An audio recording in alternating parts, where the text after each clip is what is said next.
Ahoy and welcome everybody. Welcome to Horizon's Ahoy. Call.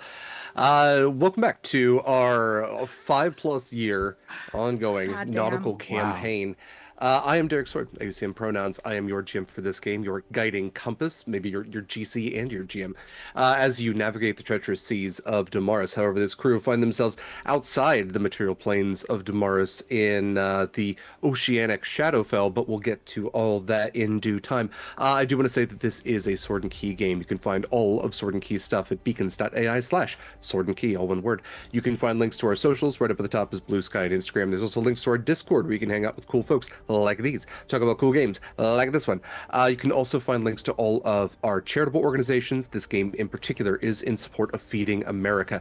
Right now, I believe we're supporting 6, maybe even more, charities through our various games, and it is December, so our main push this month for a majority of our games is for Project Hope in their December campaign for Project Hopeness. However, all of our organizations that we support, it's a wide variety of philanthropic endeavors, all of them important, would never attempt to rank them. So if you do have a couple of bucks sitting around and you are enjoying the game we're playing, you can also always spice up our games with some incentives by donating Unmute to yourself and meets. Sorry for interrupting our you. various causes. So this game again is in support of Feeding America. So if you head over to the Tiltify link, you can find the link for that. And again, incentives to make things a little more interesting for us. You can also find links to some of our affiliates and the discount codes that come with some of those. One of those is Hit Point Press, the makers of the Islands of Sina Una and animated spell cards and all of the Humblewood stuff. You've likely seen them around. They have the Heckna series. They have If I Were a Lich Man. Tons and tons of fun stuff. So I know they have holiday sales going on right now. If you're going to be doing any shopping with them, we have an affiliate link we'd very much appreciate if you could use.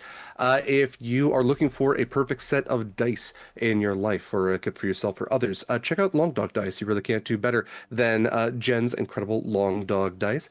So use code Sword and Key for 10% off your first purchase, and all of the Horizons Call crew have dice sets for their specific characters, as well as the standard Horizons Call dice set, which is a vibrant shade of blue with little flecks of copper. You even have the option to get the Sword and Key logo on the D6, should you so please.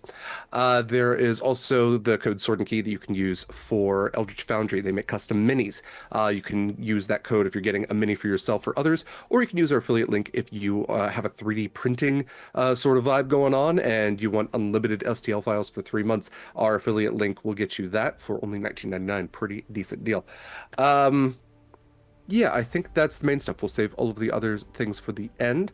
So let's go ahead and go around, have these lovely people say more about themselves and their characters. Mare, if you don't mind starting us out. Can you believe that I've known most of y'all for 5+ years at this point, and I was asked to join the game very randomly and quickly and made my character in less than a week? And here you are. Hey everybody, I'm Mare. I use they, she pronouns, and I am playing Acacia, who uses she, her pronouns, your soul knife, centaur, rogue, star druid, who is glad to be out of the original hellhole loop, but now uncertain about where we currently are. But it's better than dying. Yeah, out of a particular frying pan into a different type of fire for sure. Next up, we have Eva. Hey, hello, I'm Eva. I use she, her pronouns, and today I am playing Winnie, your sea elf alchemical artificer, who is accompanied quite often by her homunculus servant, little Jeffrey,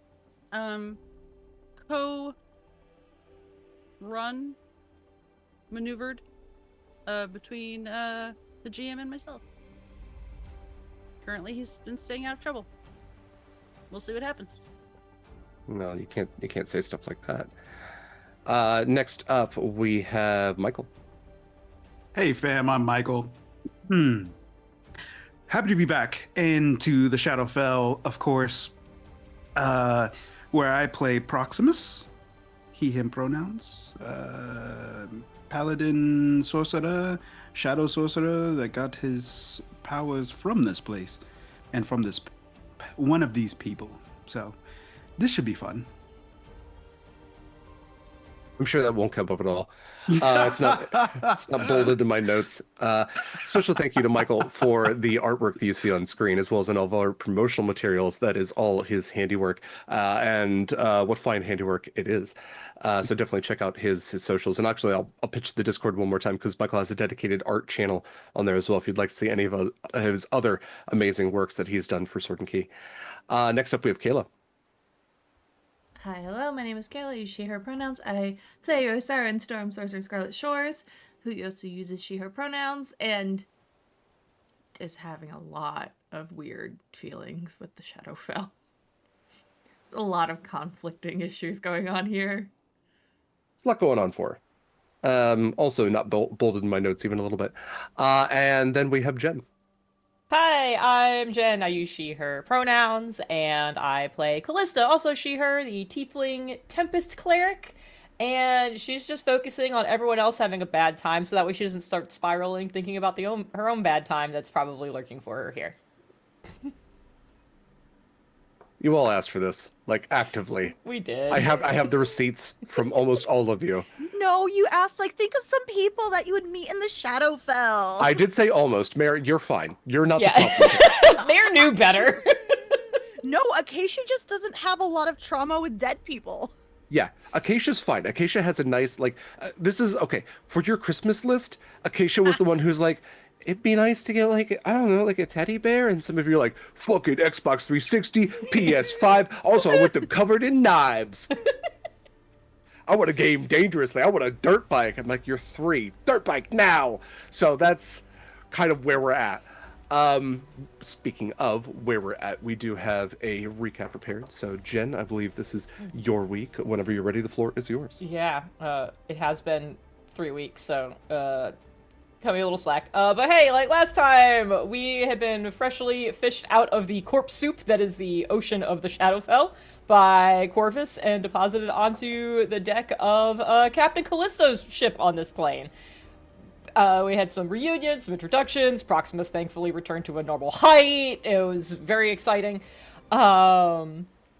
Let's see, Winnie went below deck to try to find a place to trance, found a pocket of will-o-wisps, decided that was a fine place to try to sleep anyways, and it went exactly as you would expect it to, as one of them tried to turn her into a snack, and then little Jeffrey tried to bite it off. So we had that happening. The bosun came to talk to Kallista about preparing quarters for us, so maybe that didn't happen again, and asked if we needed 6, because he could pick up on Anders, and Acacia clocked that conversation, so that will be wonderful to circle back to at some point. Acacia also did send a message to Panveer to try to tell them that we were fine, and then Panveer got distracted from that by a bunch of other things, so then she turned around and sent messages to Connery to let them know that, hey, we're okay, but we are a little bit stuck, we're working on it. Winnie, after trance, goes to catch up with Callisto to find out what she's actually, like, doing here, and finds out that when her curse was broken and she was able to at least leave the Prime plane, she ended up here and was given a choice on how to settle up for her misdeeds and opted to do this version where she's helping rescue souls from the literal Dead Sea and get them to a safer place until they are able to pass on to their afterlife, a task which has been made marginally more difficult by an awful creature that has taken up residence by the Hall of Doors and effectively blocking anyone from leaving the Shadowfell, which is a problem for all of these souls and also kind of a problem for us. Yay! I'm sure we won't deal with that at all. We got a nice little long rest. Everything was great there. Winnie, after Acacia had the chest locked back up and distributed keys to all of us, Winnie had a cool idea to stash the Elder Ring chest in a little pocket on the ethereal plane to help keep it safe while we were at port in Fiddler's Green, which is one of the larger ports in the Shadowfell and sort of a halfway point to the Hall of Doors.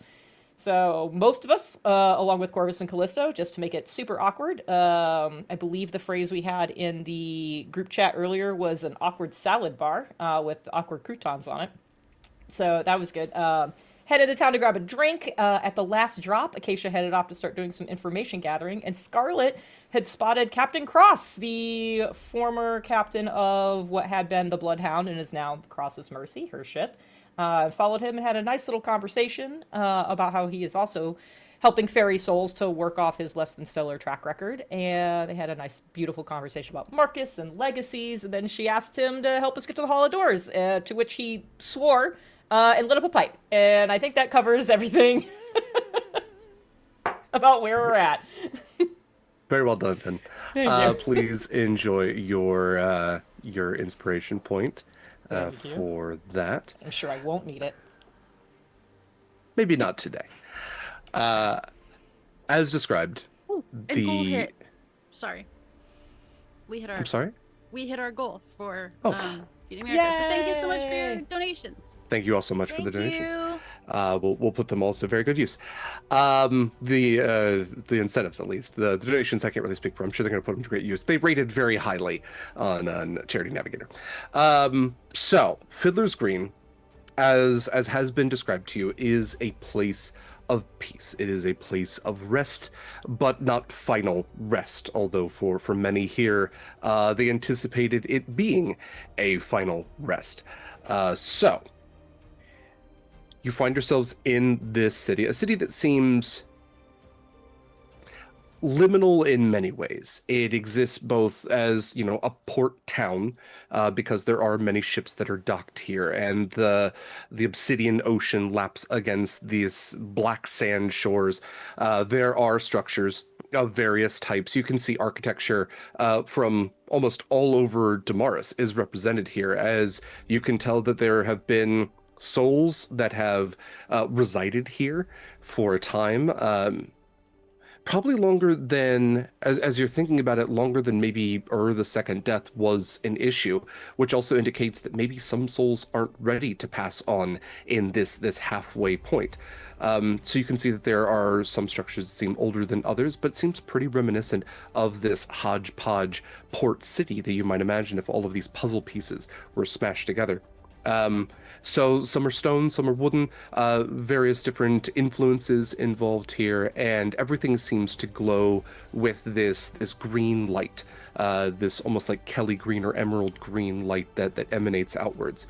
You know that not everything here is a spirit, a soul, or otherwise undead. There are Shatterkai that reside here, and the Shadowfell is not unwalked by those from other planes, although not exactly a vacation spot for most other planeswalkers. So the skies are dark above. There is no day, there is no night. There are no storms above, and the lapping of the oceans seems calm at best. You know that there are faces here, faces of those that you thought you knew you would never see again. Scarlett has encountered a face that she never saw in life. Captain Uther Cross, who was the original captain and owner of the ship that she now sails as its captain. Many of you wonder, I have to imagine you wonder, who you will meet again. And the piece of advice that Winnie was given by Captain Kallista was, remember that if you see someone that you never thought you would see again, the last time that you saw them was the end. That would have been it. Were you not here, that would have been the end. Was that satisfying enough? If not, would adding more to that story be useful? What would it change for you? What would it change for them? And with that, I ask you all, as we step away from our scene of Scarlett meeting Captain Cross and essentially conscripting him into your mission of defeating a Leviathan horror, what are the rest of you up to? I believe that most everybody, I think Acacia might have split up, but I believe most everybody was heading to the last drop, which was described as a tavern in town. So I would leave it to you. What are the rest of you up to? Bar sounds good to me. Yeah, I think we had just gotten to the bar, because I remember a very distinct description of a Shatterkai bartender trying to slide a drink at a ghost and it just going through him, and the bartender's like, I should have learned. You are correct, yes. I remember that so specifically. Hey, Jen, you're right. I'm very funny. Yes, that is something I described. You are quite hilarious. Somebody clip that. Okay. All I needed. Okay. I know that some of you need to have conversations. I don't necessarily want to press gang you into those sooner than you would like, but I will at least let you know that the last drop is a tavern that seems to cater to patrons both spiritual and corporeal. You can look around and you can see that there are entities here that are very much like Shatterkai, these paler elves with these darker markings that either act as tattoos or even like a pseudo war paint that some of them wear. They wear black leathers, and it is clear to tell the difference between more of the phantasmal entities and these more corporeal ones. You know, Captain Cross had that green light about him, was partially see-through. As you all look around, you also do note that some of the ghostly beings here are less corporeal than others. And you are reminded that not all spirits last eternally. As you've seen with the Will-o'-the-Wisps. Damn it, shouldn't have introduced those. As you've seen with the Will-o'-the-Wisps, that is the final stage of a soul trying to retain itself before dissipating into, if there is anything next, whatever that next would be. But that's not a question that has an answer even here in the Shadowfell. As your understanding is that all souls are meant to pass through the Hall of Doors, and if they do not, there's no real exact timeline. There's no science to it. Some souls might last longer than others. Maybe it's based off of who can be remembered the longest. Maybe it's based off of the energy that you were able to retain in life, transferring into this soul of death. But all souls, like batteries, will lose their energy, and when that energy is gone,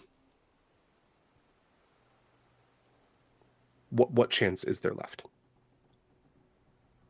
So you are seeing here that there are souls that some, again, have more substance to them than others. And so you look around, you see tables with a variety of folks.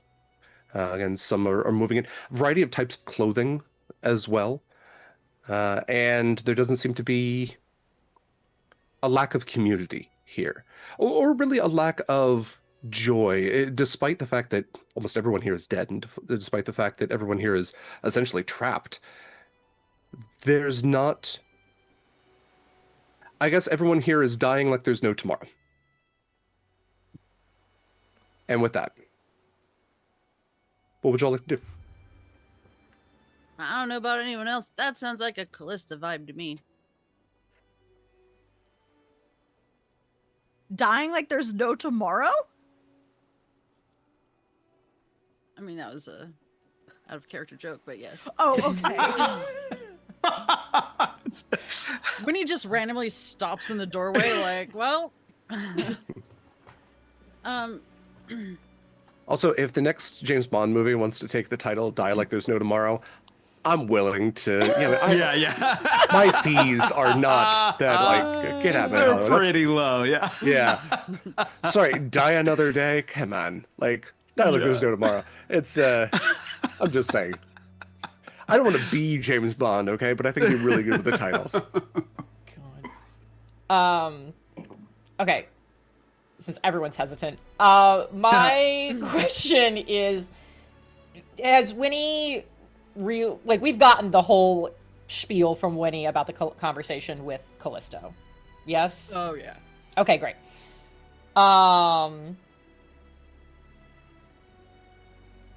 That's good to know. Did Acacia tell us that she sent the message to Connery? I can't remember, but I Like, feel would like she have before we left the ship? I- Like, even if we didn't do it in that last session? Yeah, I probably would have been like, "Hey, I told everyone we're alive, but we're stuck." Okay. And you watched the last episode, right? We had a Yes. mind link going. Yes, we have a mind link. It's only for an hour, 1 but I also hour. forgot we all do technically, like, shell phone should still also be fine for Oh, that's between true, us. yeah. So there's that. You still got to talk out loud for it, but it's always good to have backups. Mm-hmm, So there is that. Okay, great. I think as we get into this tavern, I am under the impression that it was as uncomfortably quiet getting there as it is right now while Derek's trying to get us to start doing literally anything because nobody knows what to do. Because no one wants to start the conversations, and being, one, deeply uncomfortable, and two, being like, this is not my particular circus and not my particular monkeys quite yet. As we get in, I'm gonna ask Winnie, will you come with me to the bar to help grab drinks? I won't be able to carry 5. Yeah, sure. Great. And so we're gonna go off to the bar to leave Proximus and Kallista and Corvus alone for a few moments. Because I'm mean like that. Jenn is mean like that. Confront your demons. Yeah. What you have to say Right, now. literally. Yeah. It's also That's like- it's also in character Kallista trying to give you the opportunity to be like, this is actually, we do need to have a private conversation, and I would like Kallista and we need to fuck off. But you can also do the please help me come back. Like, Yeah, that's like there- your best friend pushing you in front of your crush. Like, a little bit. go. It's a. It's like, Words give with it a your moment. ex. Give Yeah. it a moment. Vibe out what the appropriate next action is going to be. So there you go. It's your ex and your uncle brother. Man. I hate how you worded it like that, but you're That's not the wrong. worst. Oh, I didn't come up with that lore. That's she not on wasn't me. really my ex. I don't know. It's It's ex adjacent. crush. Did you kiss? Yeah. No, I don't think we did. can't just- No. Did you want to kiss her? Derek, did we kiss? It was a lot of tension there. There were a did lot you of No, near want like to- you and I. That's what So, yeah, Michael, I'm sorry, we're talking about characters. God. No, there was the time when she did choke you and throw you into Right. essentially the Shadowfell Yeah. Ocean, which is and where that you got your unlocks power something in Mikyl and Proximus. So it's from. I'm just saying, Close enough. you skipped to choking, so As far as because I just recently did the rewatch, I can tell you in game on screen you did not kiss, but there was definitely some tension and maybe yeah, It's I don't know very what clear- base that is, but that's yeah. like stealing third at least. right. Hello, it's like getting remember- caught at shortstop. Yeah. And Remember, Neat can step everybody- on me, and Derek chokes me, and then I'm fine. Remember, everybody, choking is not a safe kink, so do your research. Yeah, it's I feel like I have to do a disclaimer for this. Yeah, Proximus literally died a little bit, but he got superpowers. That's not a lesson to take from this. This is just getting worse. Yeah. I love Yeah, it. breath play needs your research, please and thank you. Jesus Christ. This message Weasel, you're sponsored by. muted. yeah. And I wish I could hear all of what Eva's saying. That we have content warnings that don't even begin to cover this. Now that it's really awkward, I never thought that I would get a second chance to speak with either one of you. And I owe so much to both of you for where I am and where we are now today. I never thought that I would be walking alongside Corvus. We only swam together. I am proud of what you did and who you became, what I've heard.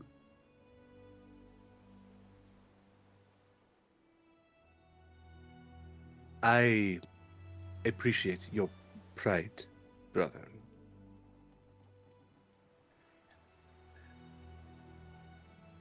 This only reinforces what I always knew about you, and that it was you would always be greater than I could ever be. I did many things in my life that I am very proud of. Many things I am not.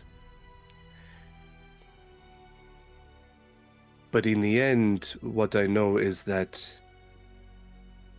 the thing I am proudest of was the time I spent with you the lessons I was able to impart to you and how you were able to take those lessons and do what I never could.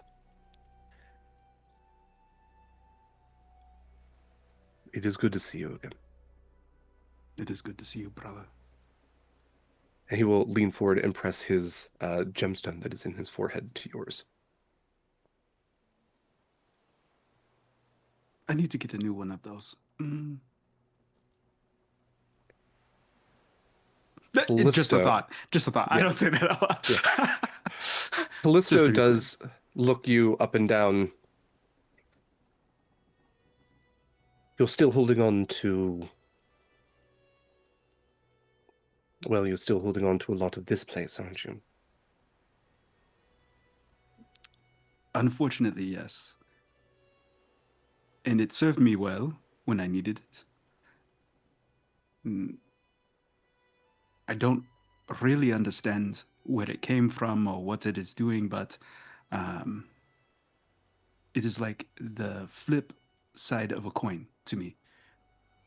I have light and then this darkness, and I'm somewhere in between. Well, Proximus, it came from this place. It came from that ocean out there. I saw your death. Not in a vision, but in a prediction. I saw you traversing the same path that led Corvus to his untimely demise. Corvus, who I thought I would never see again. And so, to prevent your death, I inoculated you. I gave you a little bit of death to stave off that which I saw coming. I gave you, necromantic baptism of sorts.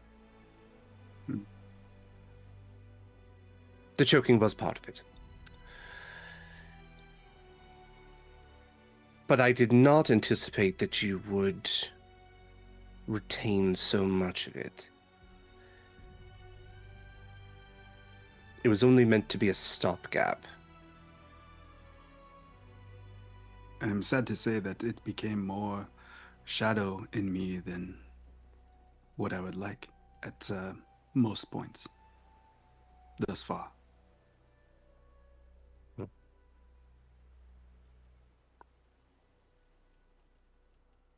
Well,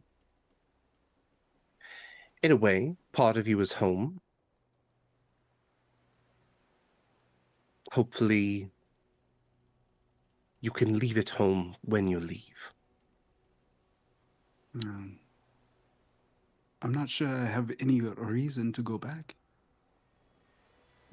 You all are here. Maybe I should stay with you.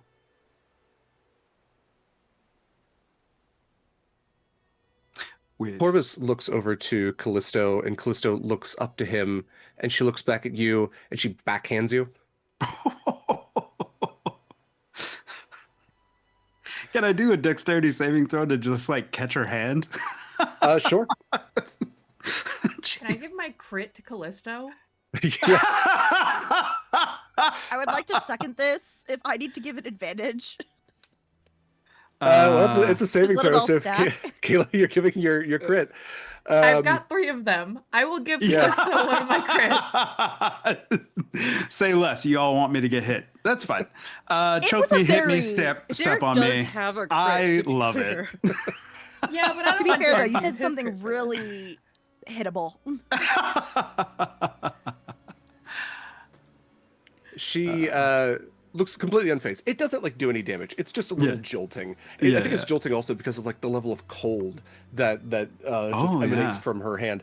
And like her hand partially goes like through your jaw, so you feel it like in your jawbone a little bit as like her hand becomes corporeal as it hits the muscle and bone. And she goes, "All right, so I'm going to do that every time you say something stupid. I should have done that a long time ago. We're going to use this as a lesson. Proximus, you have what so many here do not. You have life. You have a chance to walk through a door that brings you back to the material plane.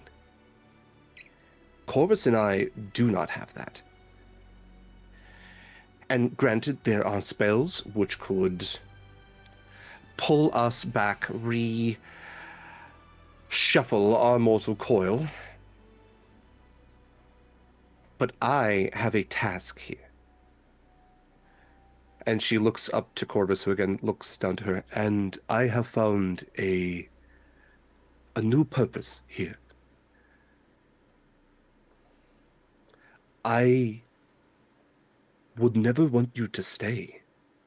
This is not a place for you, Proximus, and the fact that you think that is... It saddens me deeply.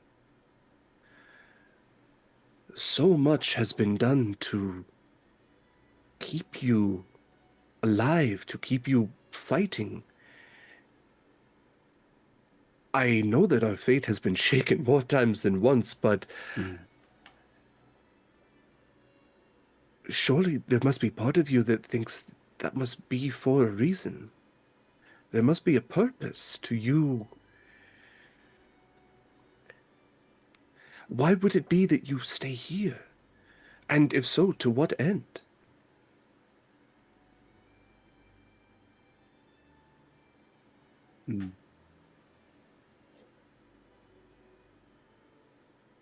Take some time. Look around this place. We will talk more and perhaps find what is anchoring you to this shadow inside of you. But I urge you to remember that I am but a shade. But that does not decrease or deplete my love for you and my hope for all that you can do.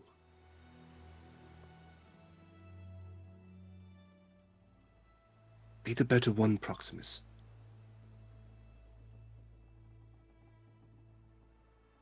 And he looks over to Callisto and then looks over to Scarlett. Actually, I'm sorry. Scarlett isn't there. Scarlett's not there. Scarlett's not there. We'll deal with that later. Okay. You're in trouble. Yeah. See me after class. I think Callisto and Corvus then would just like kind of grab Proximus by either arm and almost like escort him over to one of the tables. Meanwhile, the Shatter Kai has given a very tongue-in-cheek pick your poison conversation to Winnie and Kallista, and drinks have been provided. So as you will head over to one of the circular tables here, what would you like to do next? I'd like to think I clocked the slap, and I've been trying to just watch, be like, okay, what kind of energy are we coming back to? Is this I need to leave? Is it we all need to leave? What's going on? And just kind of trying to like get some body language. We can send little you totally Jeffrey see with the drinks. Yeah. you totally see Proximus, the biggest person there, and with his head down, like a child. Okay, then Callista's definitely following. We'll come back. Assuming Corvus and Callisto maybe sit.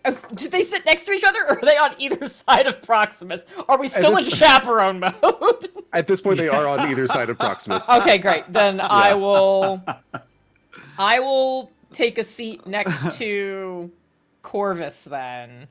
Just so we don't put Callisto and Kallista next to each other. That feels rude for trying to have a conversation. Right? I'm looking at you, but I'm talking to her. Yeah, it's gonna be too difficult. We'll set drinks down, see if anybody's gonna say anything, and then I think she's also when we were at the bar waiting for drinks. I don't expect it. Kallista doesn't expect it. I did kind of just scan everybody else in the bar, just making sure there was no other familiar face in here. Even if she was going to see anybody she expected to, this is not where she would expect to find them, but she's got to look. Yeah, go ahead and give me a perception check. You're all welcome to if you'd like. I'm gonna punch my microphone. 16. Okay. I have perception 22. Kallista, you look around. Again, variety of faces, all different types of beings here. Anything with a soul would be able to pass through this tavern. So you see that there are minotaurs and Alafi and humans, half elves, every hybridization of anything you might find in the species categorization on D&D, but no necessarily familiar faces. There is a brief moment where you see a tiefling and you think it's like from the back, and there's this little jolt of like, is that a relation? Is that my mom or dad? But no. Winnie, you scan around, and for the most part, again, no familiar faces until your eyes land on a face that you do a double take with. It's something that, like, if you hadn't got so high of a roll, I don't think you would have fully remembered his face because you only saw him very briefly. But the double take then, I think, almost unintentionally shifts over to little Jeffrey as you look over and see the face of OG Jeffrey, who has just walked into the tavern along with a few other humans. And you see the youthful yet spectral face of Jeffrey Dash, the namesake of little Jeffrey.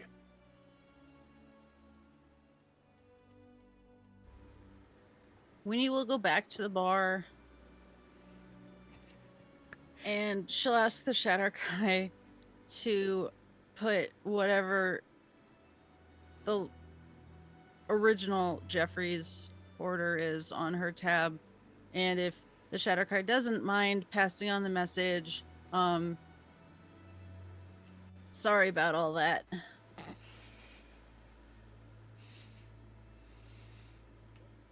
But like a 10 gold limit, because I only feel so bad because he did try and kill us. I feel like that's super generous. The Shatterkai just kind of winks at you. Yeah. Bloody Mary using well. Got it. Thanks. Why is it Bloody Marys that are always like ridiculously expensive? I don't even drink them and they're ridiculously expensive. Ooh. Yeah.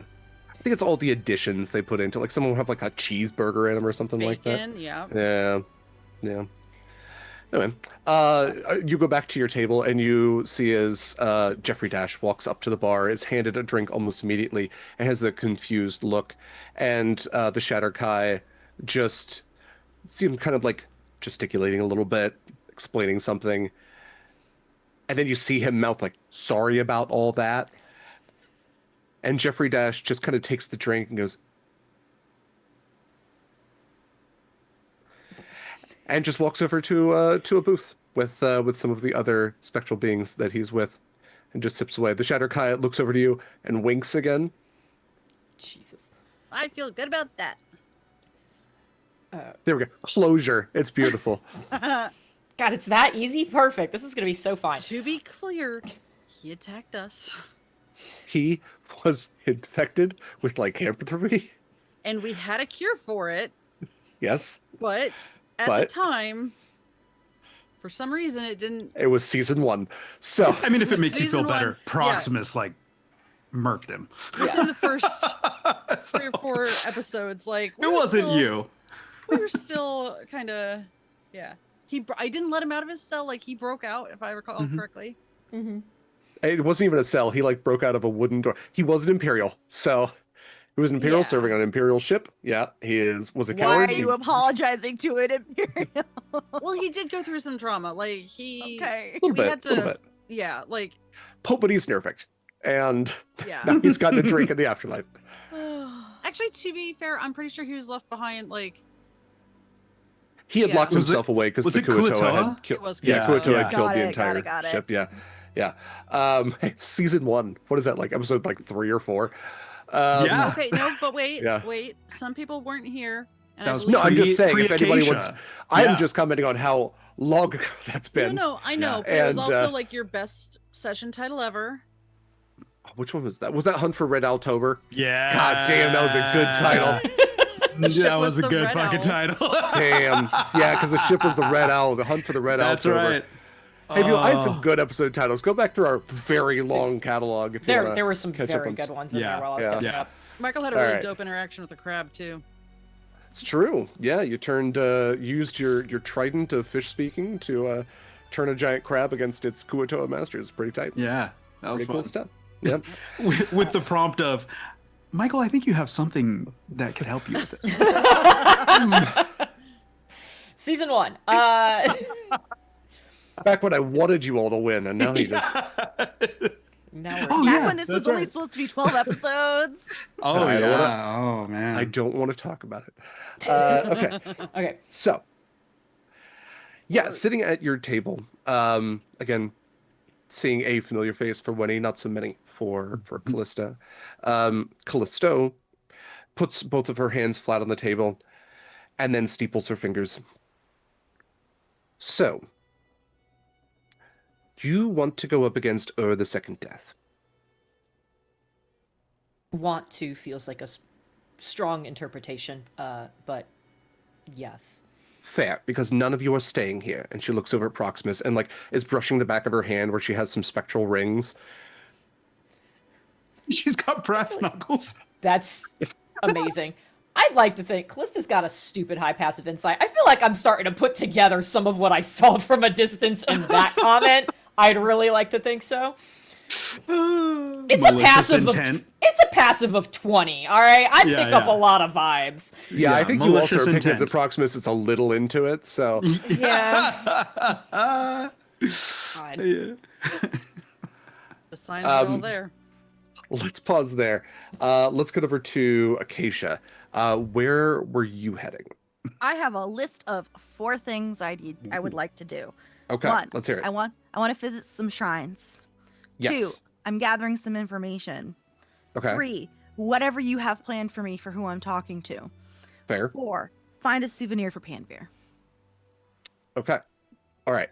I feel like we can knock out a couple of those. I feel like those can be 2 Combined. things in total. Yeah. Yeah. Okay. What would you like to do first? Would you like to look for the shrines?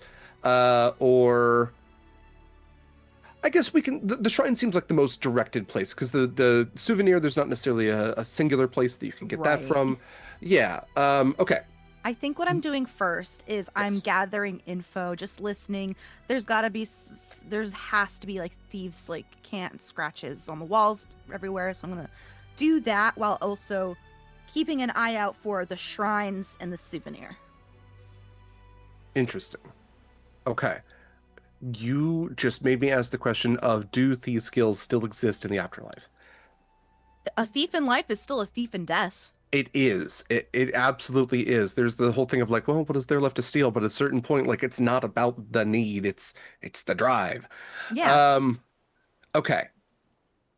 Yes, I can fuck with that. Okay. So go ahead and give me perception check. Let's do that with advantage because you are looking out for like a language that you are trained to keep an eye out for. Yeah, I can do that. Not 15 plus 14, 29. Okay. Yeah, with a 29, you absolutely. So this place is ancient in a strange way.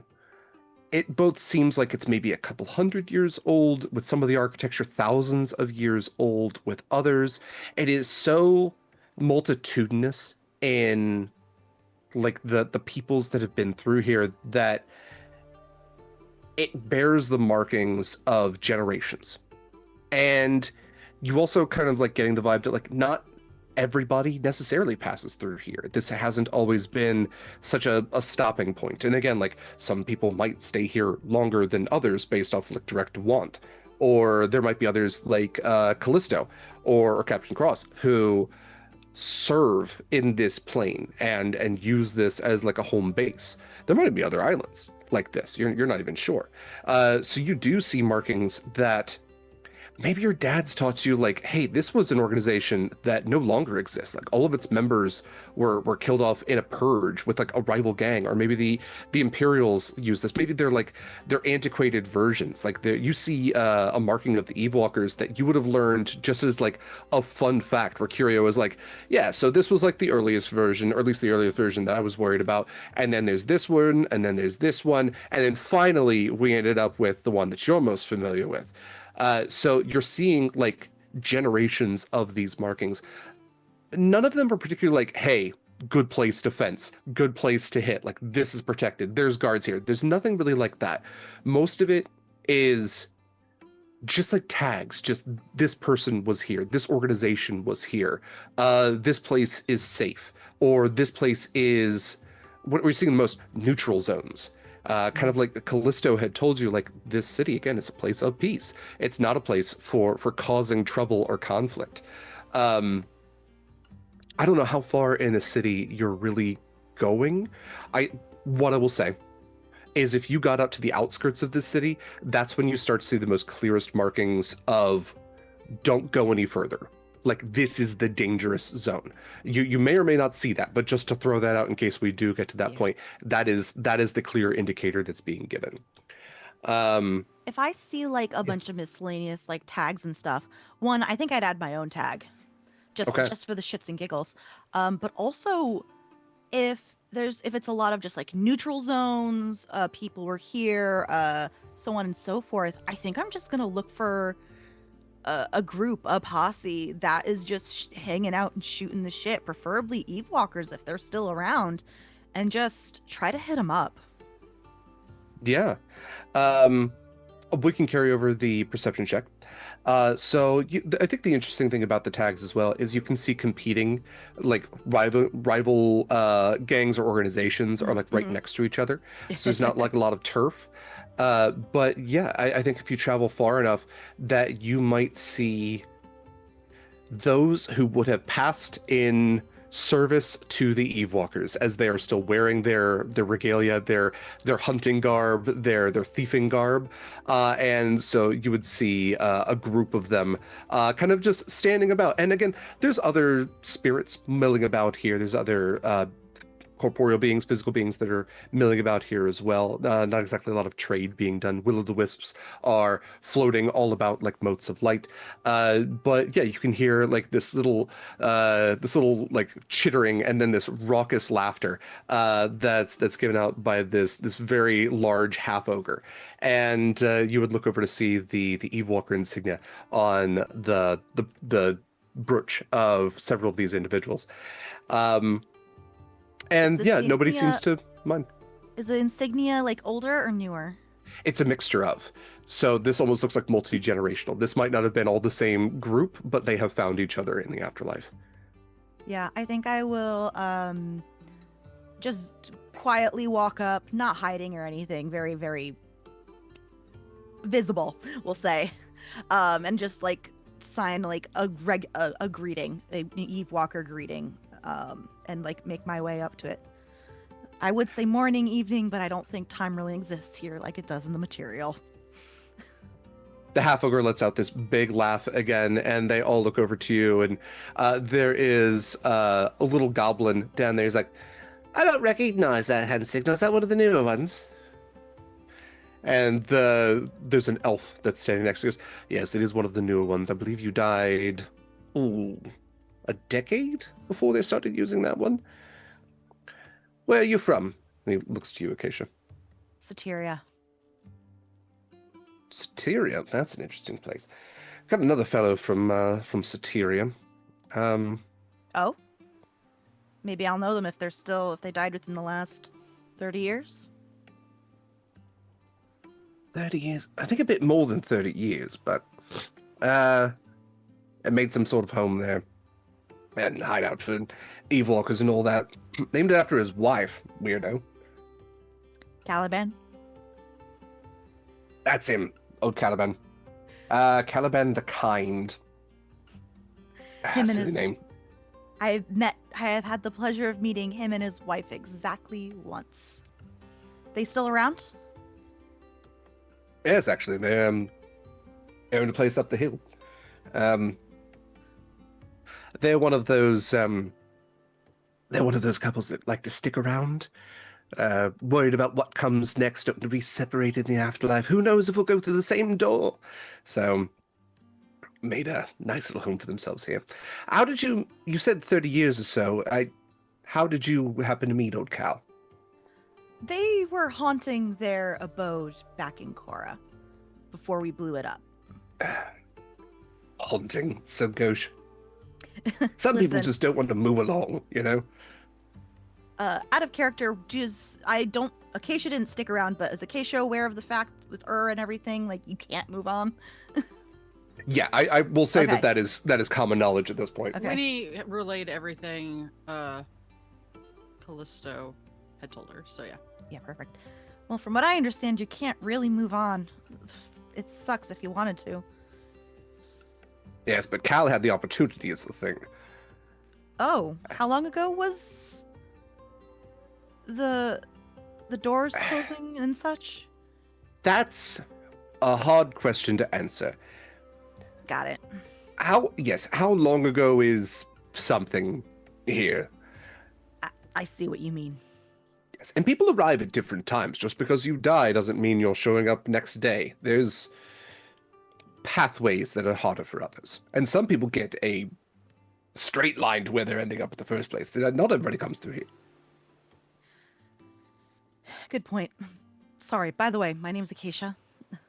I was hoping if some of you folks would be able to assist me with some information gathering. I'm assuming habits die hard if they die at all.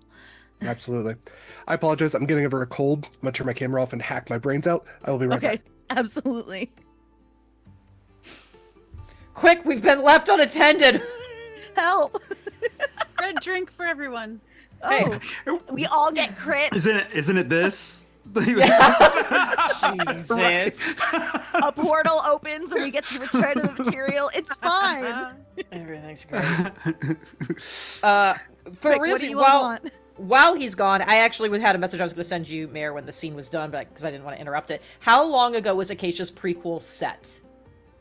Oh, this was a while ago. I'm thinking. Yeah. What were we, level 3? We were level 3. This is like, I'm thinking it happened like around when Acacia would have become like the equivalent of an adult. So Okay. I'm thinking this is like anywhere between 16 and early 20s. Okay, it was Because 16 years. didn't you have to do that to Join the join- Eve Walkers. to join the Eve Walkers, Yeah. right? So, Yeah. I'm thinking maybe like around 20-ish, and I think it's probably been about at least a decade. I don't remember exactly how old I said Acacia was, but we're getting Okay. on a day. Like 10 We need years. to. This is important. I'm gonna pull up our cheater doc to figure out how No, old I was Acacia gonna says she is. say I feel like 20 Acacia's like the youngest, right? 28-ish No, is what it says. I think at the start of the campaign, I said I was 28-ish. She is the Oh, youngest. okay. Yeah. Oh wait, well no, then she and Callista might be tied. Well, Callista's Scarlett's is also the old- weird, but Callista is weird. yeah, I actually put it on our document. I was like, this number or this number Scarlett. on a calendar. Yeah. Scarlett and Proximus are 31. Yeah. Thank you. Excluding Scarlett. I'm sorry, excluding Winnie because elf years. Yes. 127, baby. I remember Kayla saying she's like saying she's been the oldest, and I just didn't have the heart to contest it. So probably just under at Okay. this point, like maybe like a year under Scarlett. Okay, great. Okay, So I'm just like updating it to like maybe 30. like 10-ish years ago. Yeah, Derek. Maybe I a When, little thought bit it, more. I actually, think it was supposed to be like 10 to 15. Also, I heard all of you. You all get disadvantage. You're terrible. Derek, I asked a legitimate question after I started sowing chaos. Derek, I think the better question is when do thieves start joining on average the guild for I think it's like so it again depends on like the species, but the Right. general like concept of age is like early teens, like when you can still like do your petty crimes and those get into felony level. That's what we're looking at. Like, hey, like you did a little shoplifting. Okay, you like Acacia went from like shoplifting to castle blowing up. There's Yeah. There's a different type of lifting that shop. So, yeah, So- in my head, she was like around 16. Yeah, I was gonna say she probably did it about 16, so that was about 14 years ago. Okay. Yeah. All right. So that gives me the information I was ultimately after. Thank you. I'm scared now. Everything's fine. It's fine. Everything's Sorry, are you great. done hacking? Yeah, for the moment. So yes, the elf looks to you and he says, "Acacia, it's nice to meet you. My name is Styles, and these lovely assembled other members of our prestigious organization all met our untimely demise due to a misstep or or other. two. Yes, something Bad or luck. other. Well, it runs out eventually, doesn't it? Unfortunately. That's You why I seem try not to rely on it. for the best. You seem fleshier than us. Are you just passing through? We accidentally got stuck here and now need to get back. Hmm. Which is one reason why I've reached out to you lovelies here to see if there's anything you can maybe let me know in regards to the situation out at sea. Oh, well, most of what I've heard, I'm not really one eager to brave those waters now. We've had other members of the organization show true bravery in the face of danger and then never return. Although who's to say they haven't gone through the doors? Except for those that are able to swim back, who do say that they haven't made it through the doors because their souls were consumed by the second death. Yes. Caliban was sailing for some time. He was a ferryman to the souls.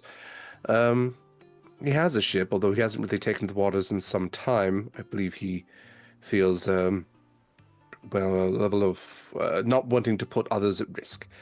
And also not wanting to risk separation from Cora again, of course. But Right. yes, what I have heard is that is a great sea beast, a serpent of sorts, not with a hinged, toothed maw, not draconic in any sense, but almost lamprey-esque, rings of teeth. Absolutely horrendous to a ship, will Yeah. circle its body around, snap it right in half, and souls are his primary sustenance. A little snack before the buffet. Yes, to put it poetically, I Gruesome. suppose. Yes, but he does slither about the Hall of Doors, uses that as his hunting ground. Does anyone know where it came from? That's a good question. And he looks to the half-ogre who just shrugs and goes, I don't know why you're looking at me. Like, it couldn't have just come from nowhere. Because I mean, yes, the Shadowfell is a place of terrible things, but you're right. It is a newer you sort would of think thing. that the forces that realm over the Shadowfell would want to keep things in order with the cycle of balance of life and death. This really throws a wrench in it. I hadn't even thought of that. I know Uh, is it the Raven Queen that's ruler over here, or That's what I'd like to believe, yes. has anyone tried to bring it to their attention? I can only imagine. Myself, not a particularly religious individual, although the chips happen to be down, so I suppose I should align myself somehow if I ever want to see any doors. But I don't know what she's doing. As I understand it, Caliban is in service to her. Many of Oh. the captains, the ferrymen, are. Although I don't believe that's the name that he calls her. She does have a variety of names, of course, but yes. No, I'm still hanging on to where this thing might be from. And the goblin kind of like looks up and goes, it came from up there. Not here there, but other there, up there. The material? Maybe. Not necessarily there, but even from there up there. The, s- the sky? Yeah, what's past that? And Acacia just takes a type face. Okay, who'd you hear I was this talking from? to a monk, and a monk said it came from up. And I said, what does that mean? And he just said up. Who- And I said, who- that's not a cardinal direction. He said, I don't believe in birds. Is that monk still on this side of the doors? I mean, must be. I ain't nothing gotten through since. I would I don't like, remember much. I was ghost drunk. if you see this monk, can you put him in my direction? Just point him in my direction. I would like to talk with him. Yeah, I'll be sure not to use cardinal directions since he doesn't believe in birds. My group has gone off to, I think the last drop is what it's called. Mm. Well, you're the meaty ones. We'll tell them to look out for the meaty one. Yeah, tell him to look for the horse girl. Mm. Meaty Mhm. horse girl. I'll try to be specific about girl that is also a horse and not just girl with long hair and autism. I can't take it. I can't. I'm sorry. Thank you. I think I have a Venn lot diagram more. is a circle. I'm so sorry, guys. Yeah.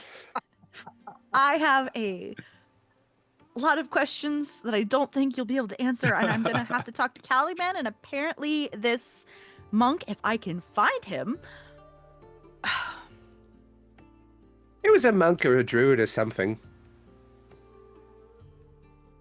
those are very different things. Is they? What do they look like? Oh, I don't know. There was Through your drunken memory haze. there was one of them tall folks with the fuzz. Not Furbolg? Goliaths. Furry bogs. That was it. Jenn's face. Everything's fine. Don't worry about it. Oh, I like this. I like this idea. Okay, Furbolg. Perfect. Yeah, I haven't seen a lot of those in my time, and I don't think there's a lot of them here, so I will be keeping an eye out. If you see them, please point them in my direction at the last drop. I need to go find a souvenir from the Shadowfell. What are you looking for? What would be an appropriate thing to bring back that is not a fucking skull? Howard. I'm not bringing back a skull to that little heathen. I mean, most stuff's just made of ghosts down here. I suppose you could bring a rock? That's Does he what I like was rocks? He's gonna have to deal with it. Yeah. All rocks here are actually the ghosts of other rocks.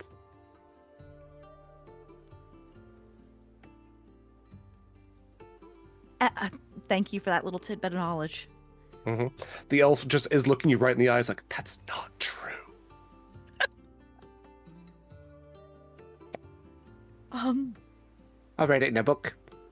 I wrote the book. I turn to the elf. There has to be other stuff here because I know there aren't just ghosts here.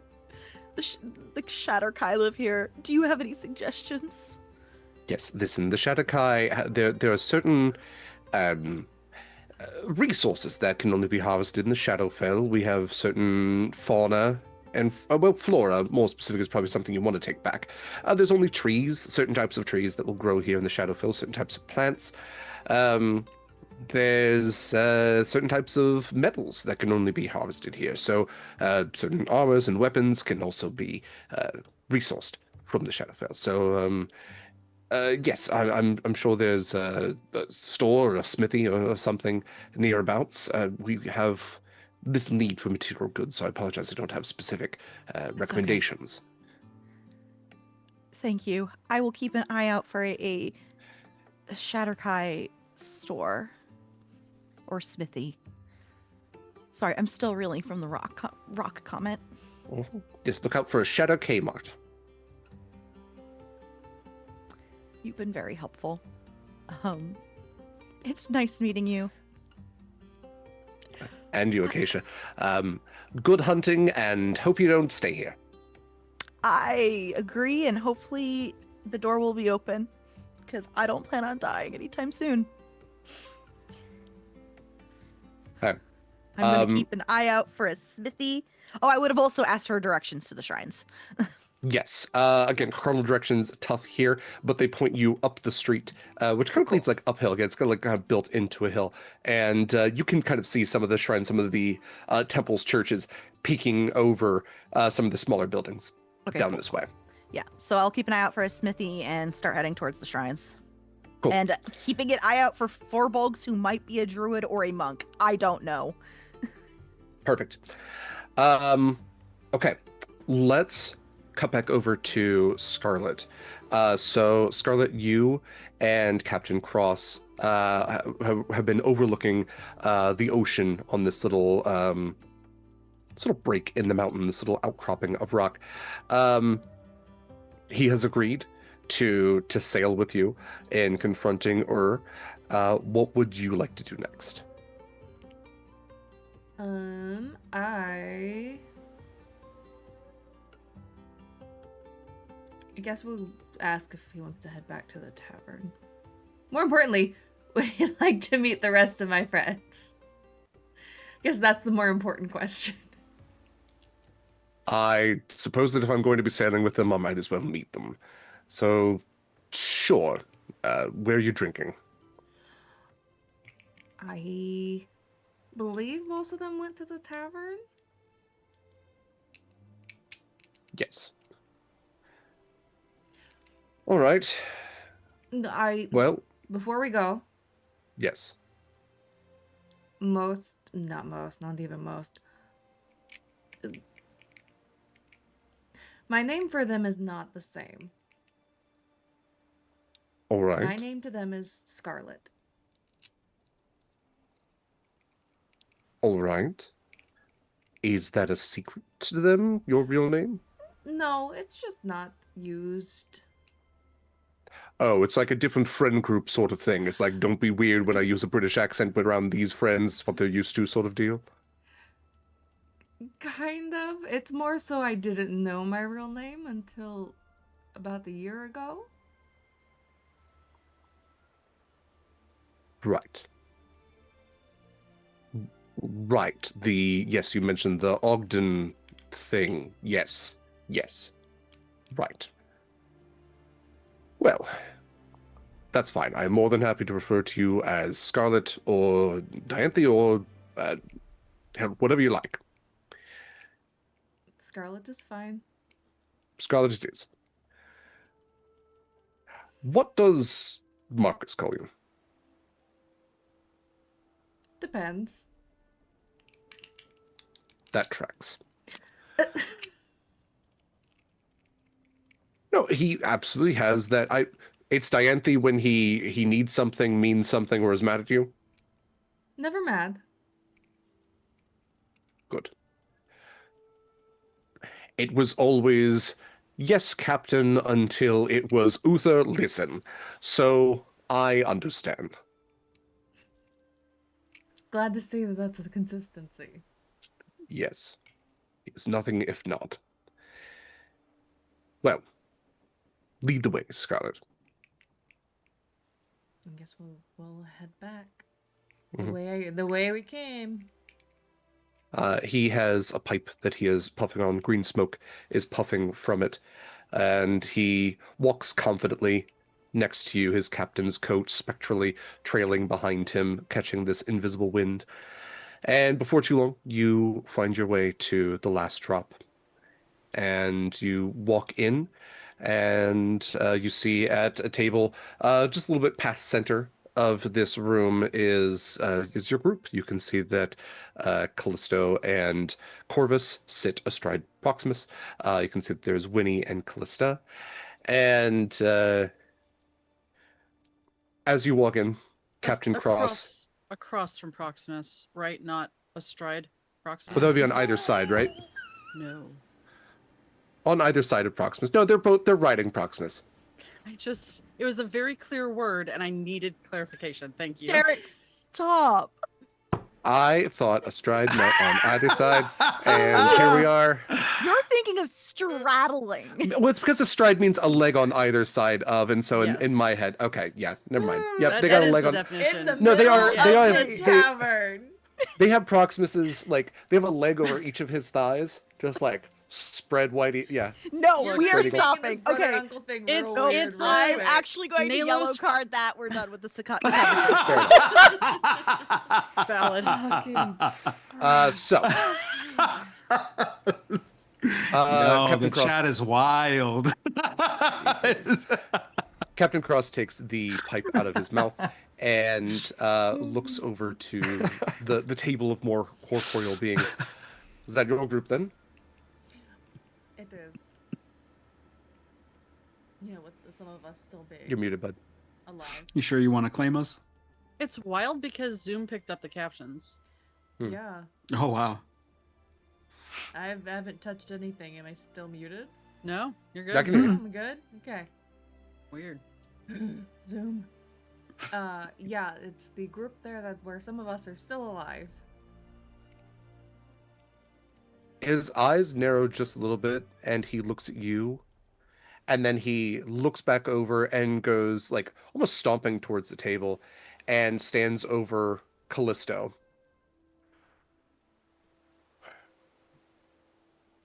So you're involved. Oh. And she looks up to him. She goes, "Hello, Uther.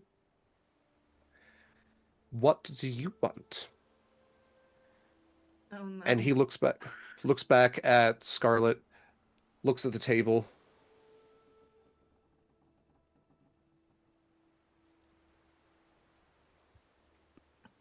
"I'm here to be of service." And he pulls up a chair and just kind of sits down and crosses his arms. "What do you want?" And she looks at the rest of the group. "I'm sorry, do you all know him? Who do you know here, Uther?"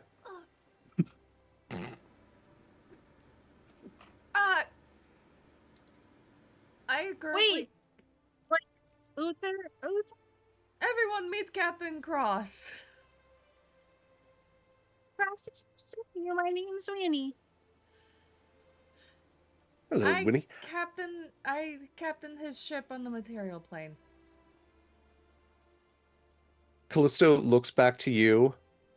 "Really? All right. We took the ship. Well, What you do have want an me to do? invitation."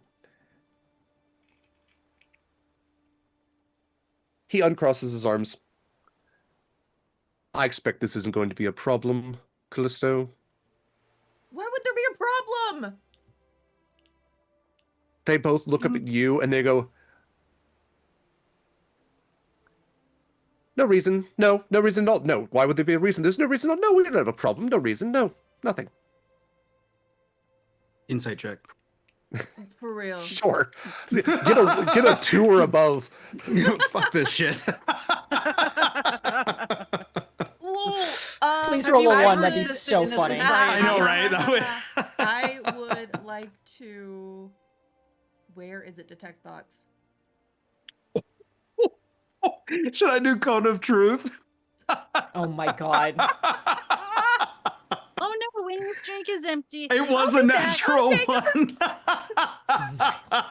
Jesus. Proximus still just has his head down on the table. Yeah. To be fair, he does have a lot going on. So Oh, that was perfect. Yep. Proximus is just like, "This is how normal people interact. This is... I've been backhanded. This must be just the social cues are queuing."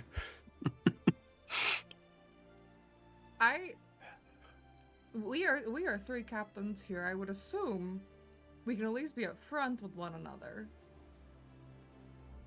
Technically, you're kind of like a Commodore or something. I thought I when he say went as to go I'm get the gathering my drink. things. Yeah. Hey, I got He's a 20. just I got a 27 on my insight trying to pick up this energy here. Hey. Does this feel like an opposing sides of things, knowing that they're shipped with Ogden and Eula, or does this feel like Does this feel like a romantic situation that did not go well? A waitress comes by, leans over, and says, "Yeah, there's tension there." Yeah. Which version of tension am I picking up here? Yes.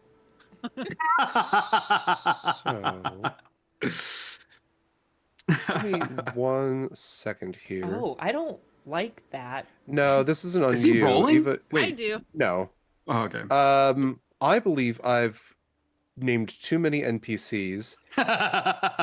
Oh, this is It my was problem. after I'm 5 sorry. years. I'm surprised that it's only just now become a problem. Yes. Yeah. Okay. So here's what we're gonna do. I think your current version has been going for quite a while. I think it has too. So I originally had in my notes that I don't know how this got mixed up.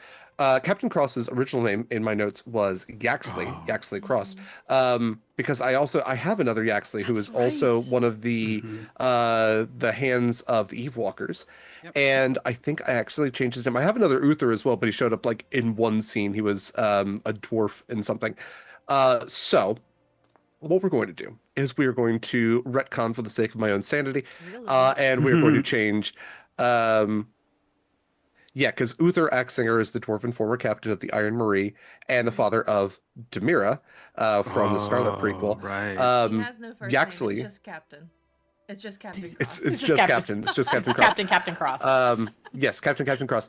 Uther His is a name is great Yaxley name. Uther Cross. He goes by his middle There name we go. sometimes. Then where did you come Oh, his from? initials are Yuck. Yeah. Because that wasn't even my question.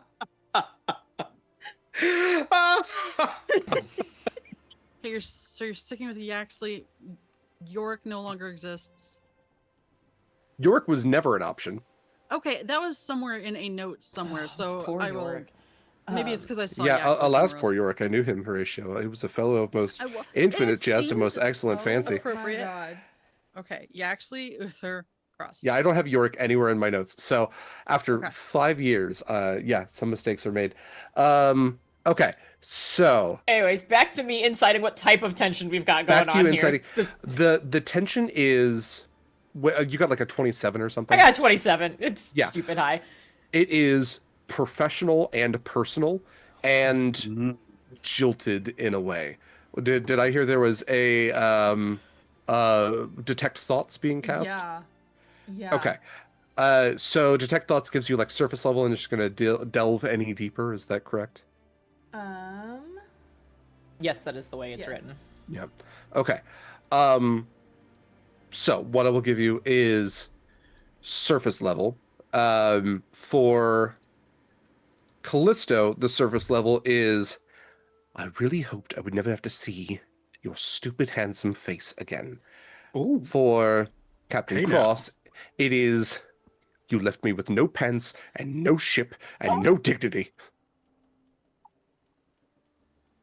That is what you get surface level. That's all I need. Okay. I'm going to wait. throw my hands up. This is No pants, no ship, and no dignity, right? Yes. Scarlett's not sharing that with anyone. Fucking She's not horrible. she is not going to do that to anyone else. I cannot believe either of you. I am going to leave this table for now. Because this has turned into some really weird, fucked up circle. And I don't want it. I will be that way. I'm gonna go join Winnie at the bar. And order the strongest drink.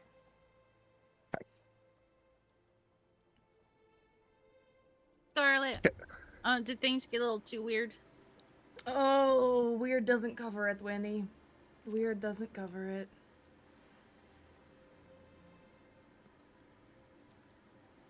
I was gonna ask, but also my drink just arrived, so she sips her drink.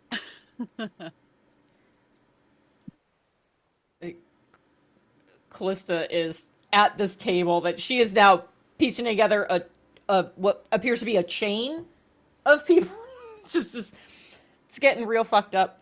and there's still clearly this tension. And the last thing that Callisto had like said to the table before this all showed up, Kallista is just gonna do what she does and just try to get things back on track for the, like, we're all clearly here to have the same conversation, and just be like, so, has been here for a while, and that's a problem. I think we all would like to see it resolved.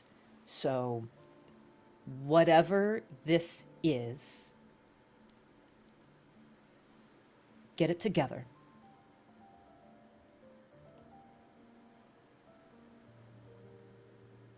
Acacia send something through the mind link as she's like leaving like the Eve Walkers. It's a very flustered, just like confused Acacia that you've often heard her be when she's just like, okay, fuck this. I gotta go figure out what to do. I don't know what to do with this information, but I'm gonna go figure shit out. And you just hear in the mind like, so apparently is from up, and like, I mean like up, not material plane, up. I don't know. It came from a drunk goblin, but apparently that was told to him by a Furbolg monk or druid, and I don't know. If you see a Furbolg who looks like either one of those things, please grab them. I would like to talk to them. I gotta go talk to Caliban now. Bye. Scarlett and Winnie left the table. Assuming, Proximus, is your head still down, or is Kallista pulling out mom voice to get your attention? And... Oh yeah, that got my attention. But okay, he's great. just downing whatever drink are there. Yeah, when Acacia mentions there's a Furbolg who might be a druid or a monk, Kallista makes a face. Wait, what?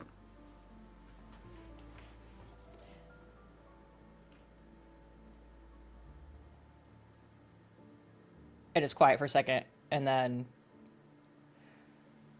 We need to get to More firepower is better. More ships are better. That's a distraction. I would greatly appreciate it if we could all be adults here, whatever is happening. And in theory, you can either hash it out later, or if we're successful, you never have to see each other again, and then you don't have to worry about it.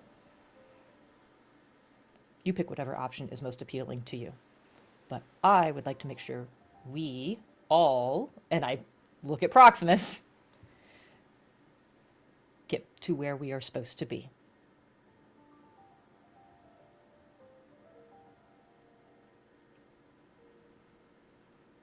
I'm fine with that. I can put aside mortal differences for a greater good. I'm not going anywhere. Yes, we can consider things settled. We can put some things to rest, even if we ourselves are not. And you make a good point. And I'm not just saying that because our names sound almost identical. Yes, I'm surprised it has not been more confusing so far. I'm sure after a couple more drinks, it will become more problematic, but...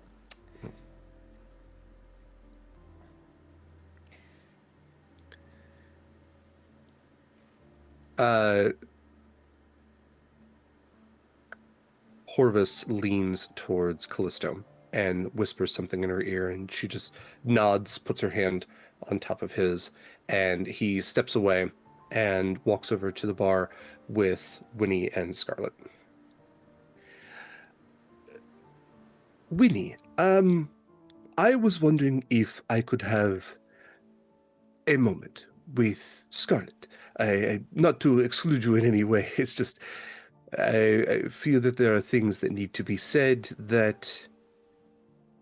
Yep, no, I'm gone. Okay. Enjoy your chat. Thank you.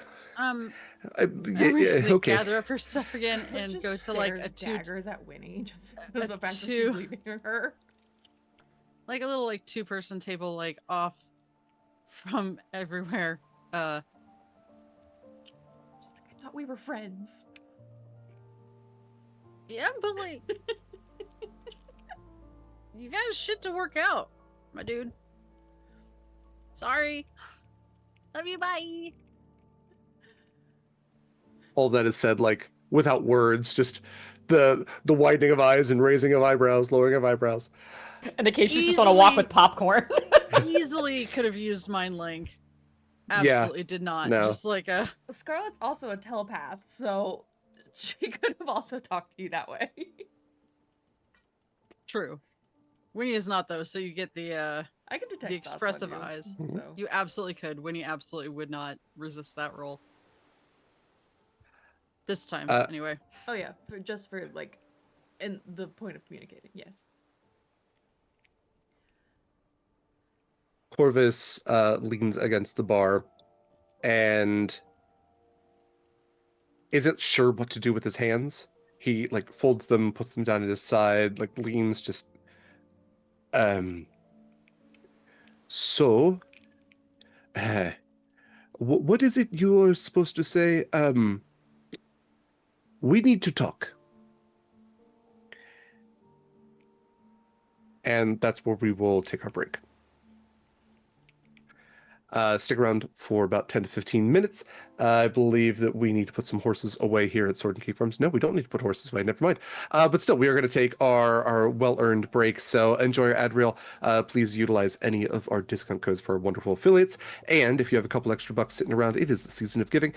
Please consider giving some of those extra dollars to Feeding America. Good towards great cause and can spice up this game with some extra incentives. Stick around. We'll be back shortly. Welcome back, everybody. Welcome back to Rising Skull. Let's jump back into things. So, Corvus has walked up to the bar, awkwardly posed himself, and said the worst words that can be combined for any relationship. We need to talk to Scarlett. So, what is it? We need to talk. I guess it's the 4 words. So with that, he just kind of looks to you, Scarlett, and he's trying to smile, but there is fear in his eyes. It's not abject terror. It's social anxiety. I never thought I would see you again. I never thought I would see anything again.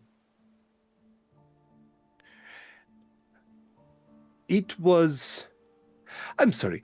Do you want to have this conversation here or in a public place? I don't want to necessarily put that on you. Do you want to take a walk, or do you want to... we can't go for a swim. Do you want to sit on a roof? Do you want to... I have so many options and no options all at the same time. How crowded is the tavern? I mean, it's like a scale of 1 to 5. It's like a 4. No, scale of 1 to 10. It's like a 4. Sorry. Okay. So not like, it's not super busy. A few of the tables are occupied. There's maybe somebody at the far end of the bar. There's nobody like next to you. You can hear each other pretty okay. And thus, and if anyone else is listening, probably someone else. Yeah, the bartender eyes the two of you and then just walks away. Smart move. The roof sounds nice. Great. Okay, I will find a ladder or something. I don't know why I suggested the roof. I have a solution for that, but one Oh, second. okay. I will lean past, and I see that Proximus is still having existential crisis, and thus the only person More so now. The other person over there is Kallista, so I will make eye contact with Kallista. Yeah. And telepathically share the thoughts that I heard from both Callisto and Captain Cross. And just stare down. And then go to exit the tavern. Jen, I need you to make a deception check to keep your face straight. Good. That is a 19. Okay. There is a moment where like your pupils dilate just a little bit, but structurally sound. No movement. Stoic. Much better than actual Jen. Yes. And then I would Corvus. exit the tavern. Yeah. Absolutely. Corvus heads out of the bar with you. And I will cast Dimension Door. Okay. Who needs a ladder? Not You- me. You pass through your extra dimensional, well, not super extra dimensional, your teleportation door. To call it extra dimensional maybe gives it a little more oomph than is necessary for this. And you find yourselves on this shingled roof. Dark skies above, dark ocean beyond, green light emanating all about. And Corvus gestures to sit and sits on the angled roof with his knees propped up.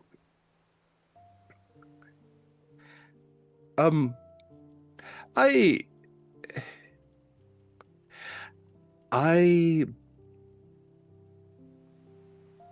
missed you. I think I don't want to keep going too long without having said that.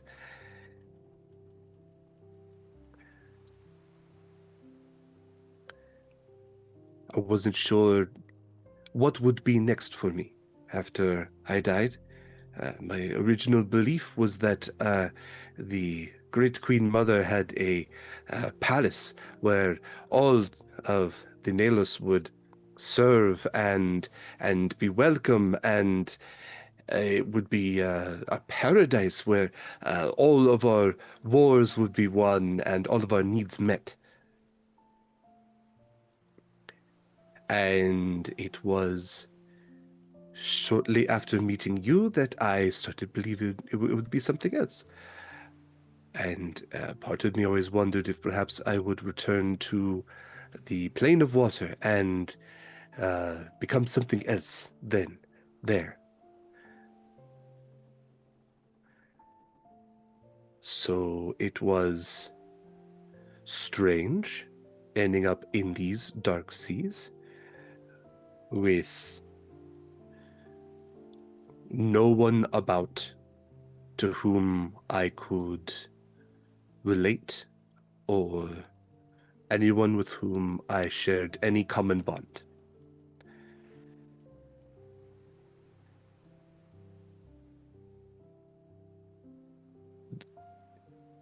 I need you to understand that there was a time when my soul was not mine, quite a decent bit of time, where I am aware that she held my being. And as I understand it, it is thanks to you that I am free now. So, I suppose you saved me more than once. It wasn't just me. It was Proximus and Winnie and Acacia. It was never just me. I understand that.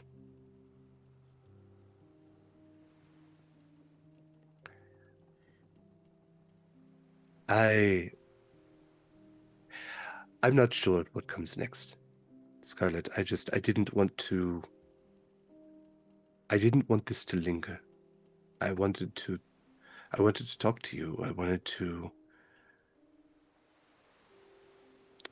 wanted you to know that I never stopped thinking about you. And that a large part of me will always be thinking of you.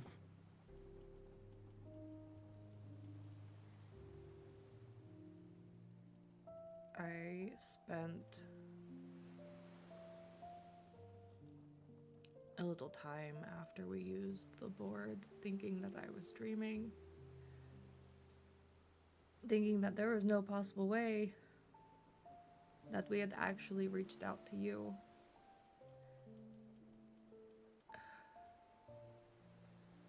Because there was a part of me that knew that being able to do that meant you weren't at peace. And I so wanted that after we filed you to Eula. After I learned the truth of what happened. The real truth and not what she made me believe.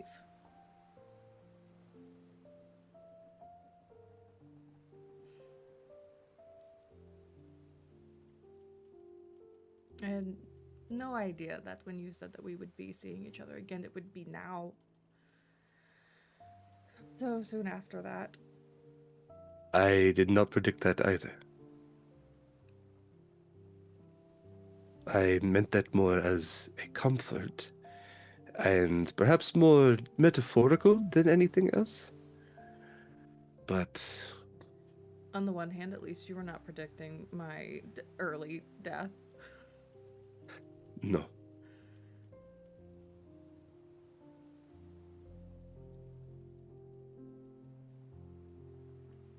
I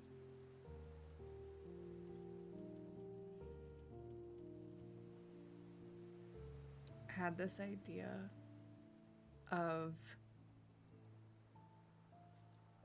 one day finding you and finding a way to bring you back, but I don't even know if that's what you want.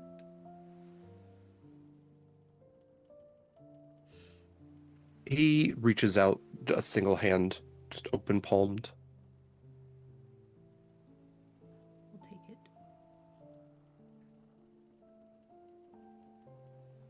If you asked me to come back, I would say no.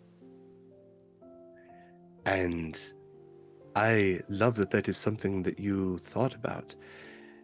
I understand why. I also wish that it wasn't something that you worried so much about. I gave what I could on the material plane, and I, in some ways, made things better, and in some ways, I spent my time in all the wrong ways. In service to a false goddess, in a misplaced duty, but not a single second I ever spent with you was a second that I regret. But to go back, to know that things have changed, to know that the world has gone on so much without me is... I feel that I am making a difference here. And I have found someone here. And as I understand it, you have continued to live your life, and you have found someone too. And I'm very, very happy for you for that.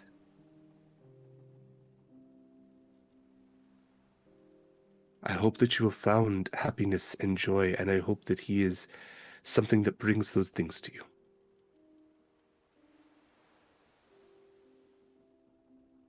Yeah.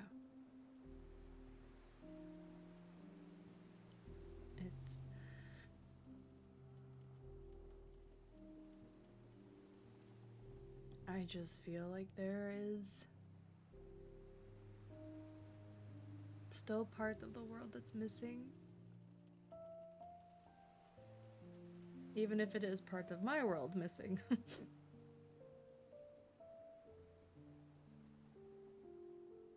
I have mourned you longer than I had you. And I hate that thought.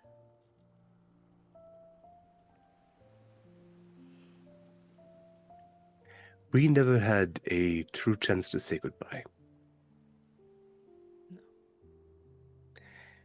And now you know that whatever comes next, you need not mourn who I am, who I was.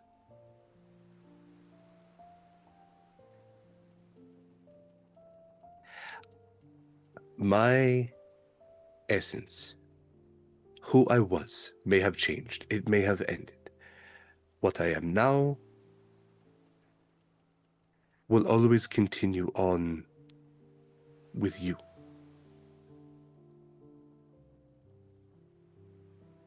I meant it with my final breath, and I mean it now. I will always love you, Scarlett, always and forever. Even if our paths diverge, you will always be a signal in the night I can look to.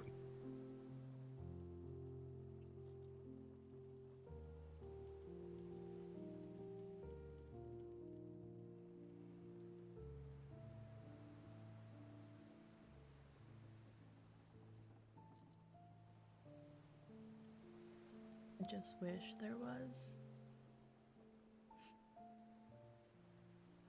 So many different things.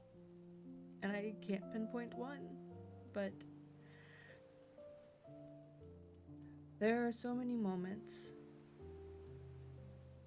that I wish you could have been there for.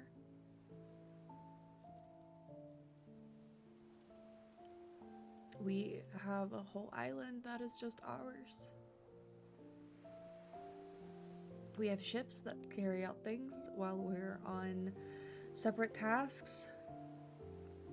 We have saved Acacia's island fugitives and made them new homes. We have given homes to people who are fleeing from the Empire. We are fighting the Empire instead of whatever Yulo was trying to do. Undermine them, sneak past them, just fly ever so slightly under the radar. Unfortunately, that means I have wanted posters all over the Mars. But I feel like we're trying to do something good.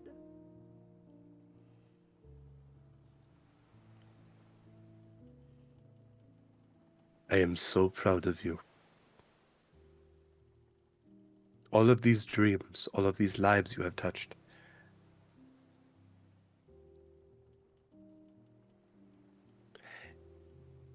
Right now, we have nothing but time. That is the strange blessing of the Shadowfell, is it gives you the time that you need. And I am not in any rush.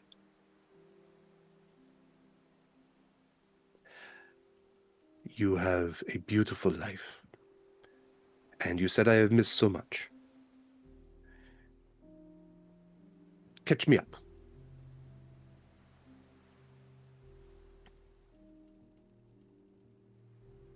Where do you want me to start? Wherever makes you happiest.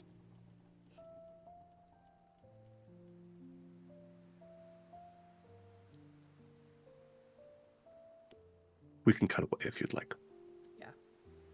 No, we do not need to go on to a recap. Yes. The past. Good opportunity for them to be years. set aside for a moment. But he holds your hand throughout as you recount the disjointed but full inclusive story of what you all have done, all the people you have met, the battles you fought, the trials you faced, and the victories that you have won. How you have made friends, lost friends. And he listens intently throughout, his form never shifting, his eyes unblinking, and his hand cold, though it is spectral, noticeably warming ever so slightly as it holds yours.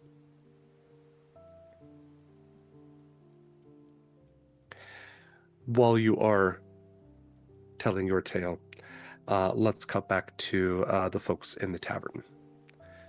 What would you all like to be up to? I think Kallista at this point, with having Scarlett and Corvus leave, and the weird tension with Cross and Callisto that she now has some additional context for, I think is going to finish her drink and stand up. Say, I am not sure there is much left for me here at this moment, so I am going to head out to try to find a shrine for Evandra. It has been quite some time since I've been able to visit one, and while this is the less ideal place to do it, I think it would behoove me to do so.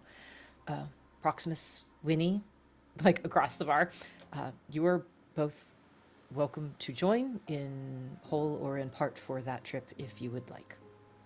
Are you asking us to join your religion or No, just like the journey? no, very specifically Okay. also with love and respect, I'm asking you not to join it. We already have enough to untangle with you. But if you would like to accompany me, okay. because I know you're at least interested from a knowledge prospect of things, I figure at least that region of the city might be of interest to you. Yes, I would like to come. Thank you. And I'm gonna have little Jeffrey bust the glasses away. Because that's polite. In the mind link, Proximus would be like, "Get me the fuck out of here." But That's all Acacia has gotten from us. yeah, right. Do I dare ask what happened? No. Now But I need to outside, he know. says, "If you excuse me, I would like to walk and get some air. Also, yes." What the fuck? Oh, if he says that, then Winnie's not gonna collapse. Just kidding.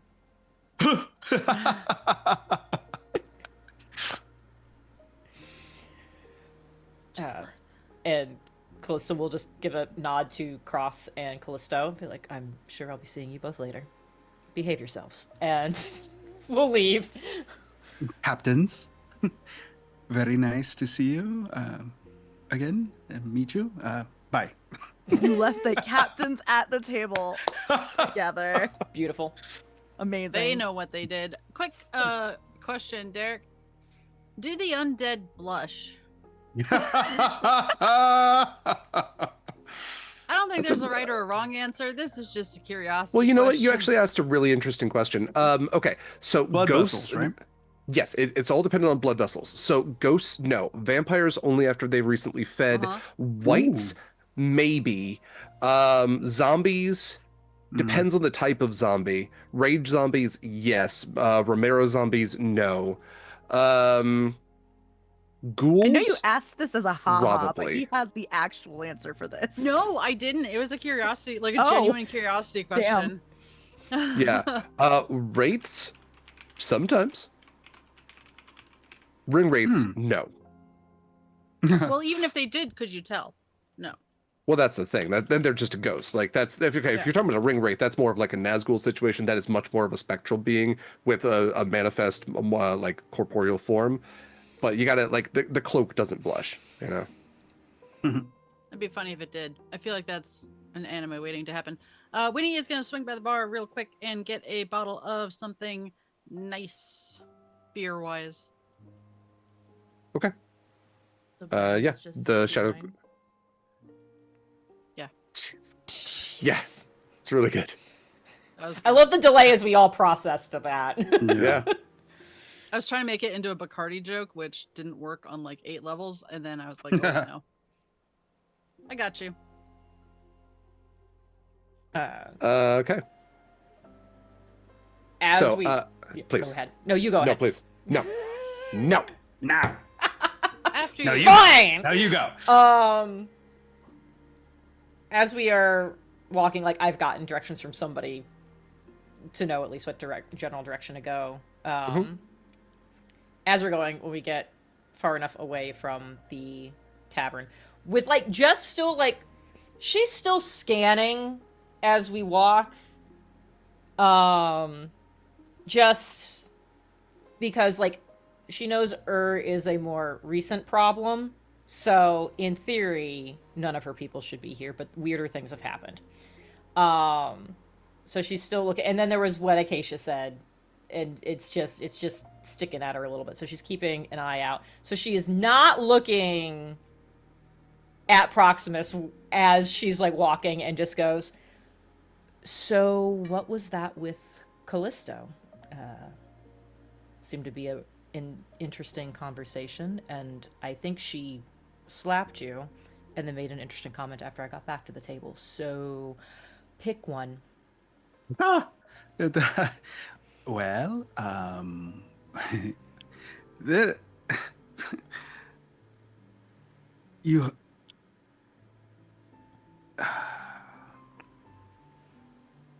There's a long history of my people sending one to represent the entirety of the Nalos, to be the left hand or what we call the arbiter of Eula. And when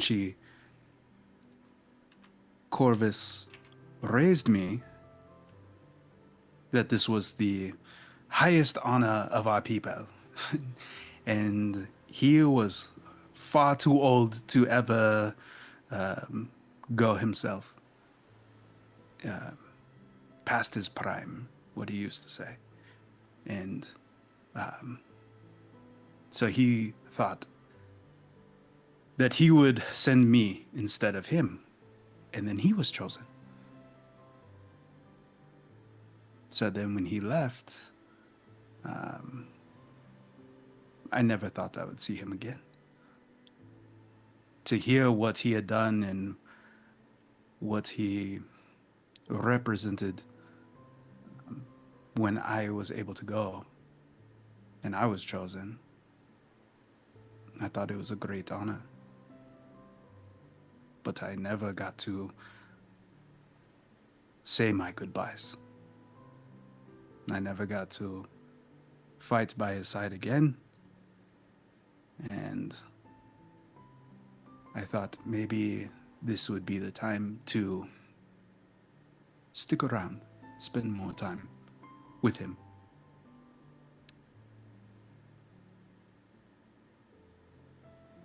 But as they both pointed out, I have many things to live for. And go back and finish. I'm not done yet. And that might be the slap of reality coming back in her hand. I still feel like a child around them, you know? Like I never grew up. I don't know. I just never felt like I was enough. Everyone thought that I was going to be great. I am disgraced. Loathed by my people. They all want to kill me. I am the one that ended a huge part of our religion and killed their god in their eyes. We know the truth, but, you know. Proximus, Yes. they don't all hate you. Your biggest, baddest, meanest, like, hunter, you changed her mind. That's not nothing. I did not. To be fair, that was all of us. I want you to look me in the eye and tell me without you, any of us could have done that. She would have killed us. Now, Or fed us to her little friend. whose Hey, name just Eva, escaped me. that's really awful. He only has one eye. Like, come on. He has two. One is just store-bought. she made the other one so she can say it. Yeah. uh, I, at this point, don't want to put anyone in jeopardy to change their minds. And I know that that would be a burden on all of you that you don't need. We have enough going on right now. I see why And she slapped so, you. Yeah, as he's saying this, Kallista fully stops walking. Yeah. I will follow her lead.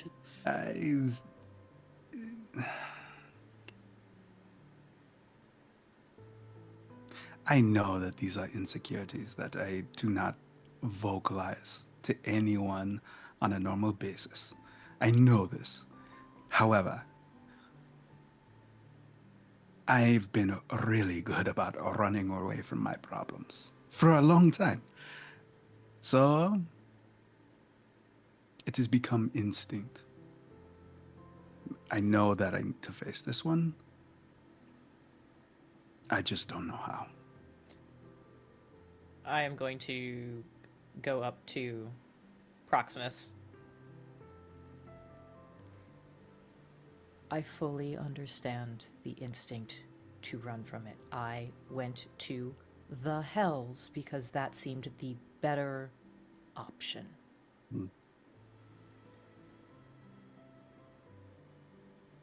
It is not wrong or burdensome or unreasonable to want to go back to help your people.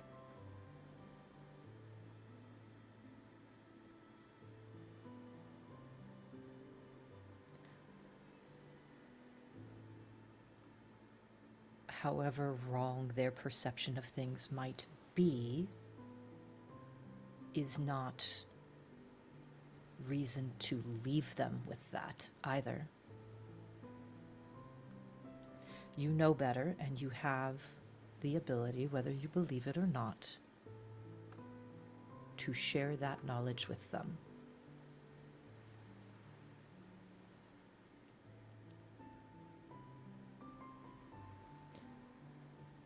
You are right. I And know.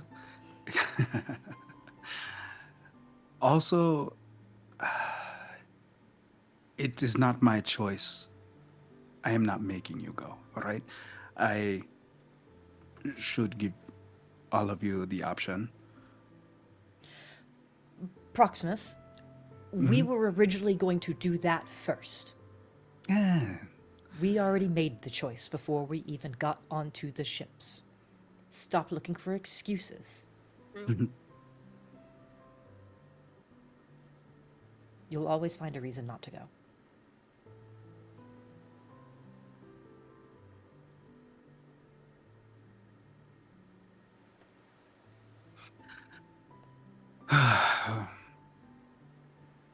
You're right. You're right. I'm not arguing with you, either one of you. I am just saying how I felt. Can we start moving again? I need physical movement. Kallista will just start walking again. Smile a little bit. So that was one of my questions. What was the other one? This is like every interview that I have, by the way, of like the 3-part questions, and I'm like, did I Why did you answer leave your all of last those? job? Right. What did you learn from it? What's your greatest weakness? Right. Why do you ask all of those in one? Yeah. Well, we already know And then self-doubt, give me an so- example, you know.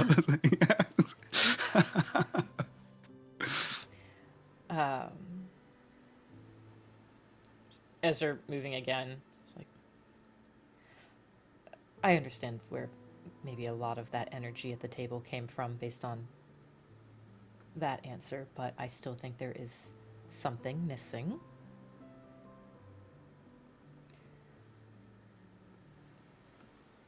Like? Do you... Mm-hmm.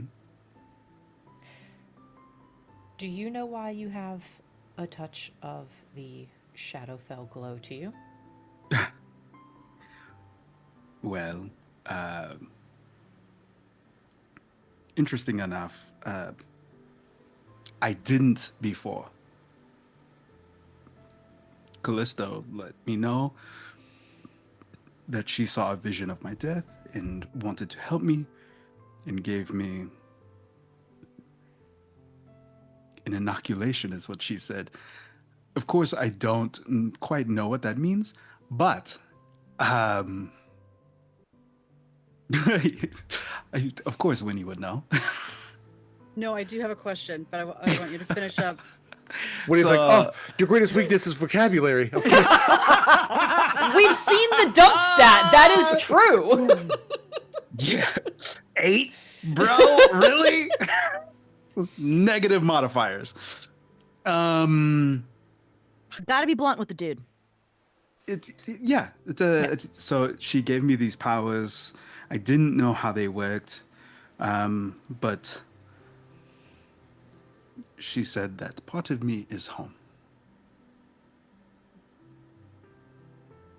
And that part is the majority.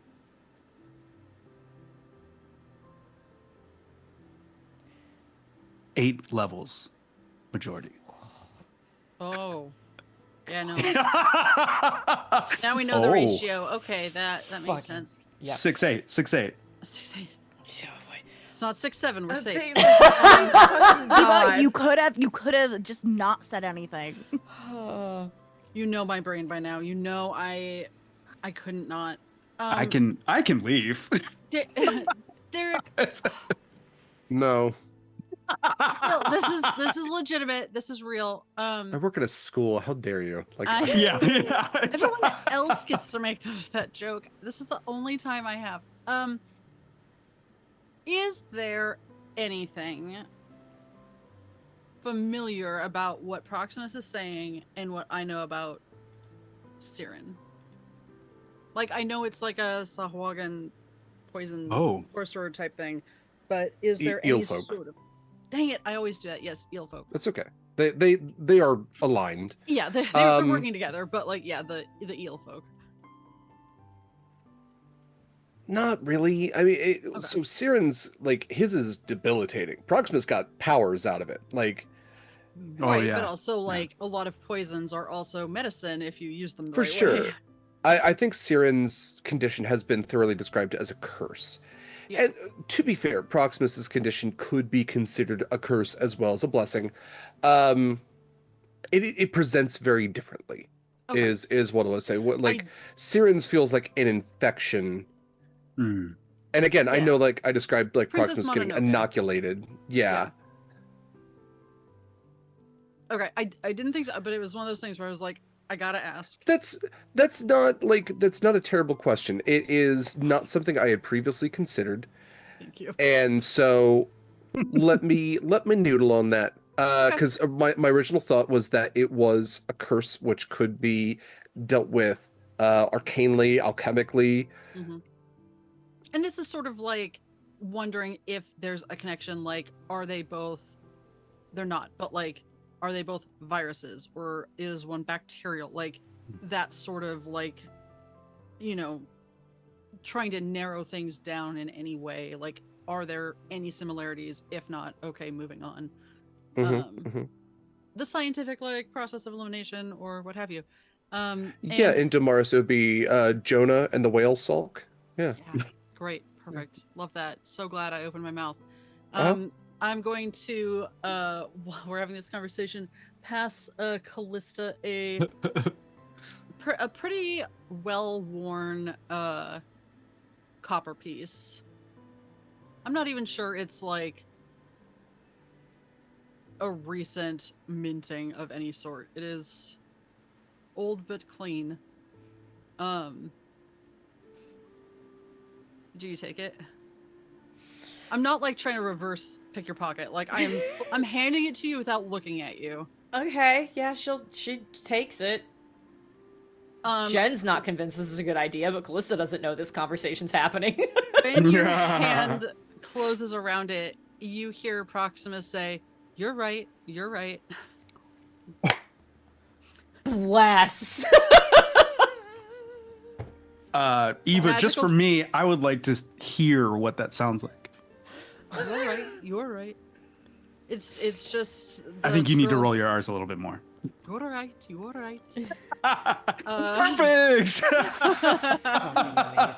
It is just all I use I love magical this. tinkering for is trolling. So So good. How long does this last? Do I have this forever in my pocket? Because that would be so good. it is forever. Actually, if I die, you might lose it. Let me double check. I love you We so saved much. Winnie at all costs. Even We were more going reason to keep before Winnie from anyway, dying. But No. definitely now. Yo. No, it is 6 seconds. You can affect a maximum of 5 objects at a time. It persists after my demise. So Oh my god.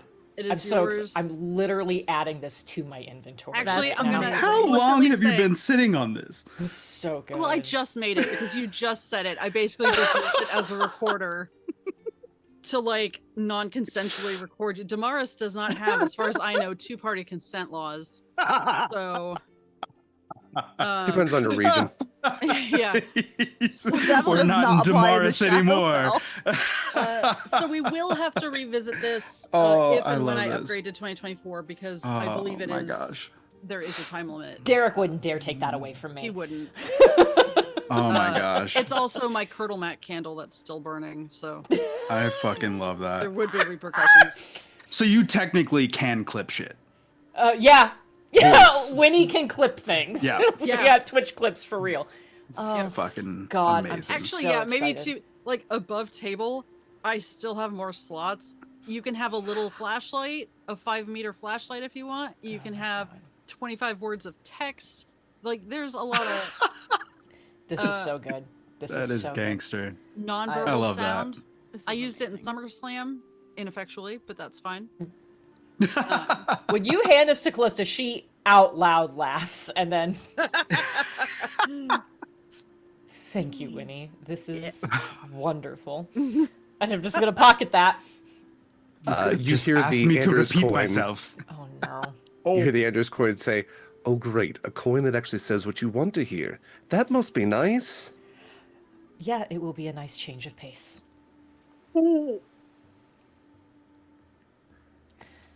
Here, let me try.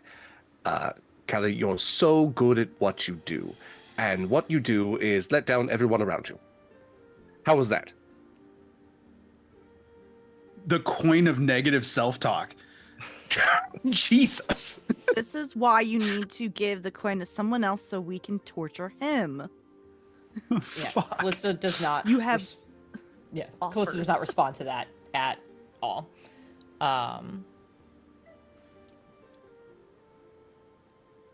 Back to Proximus.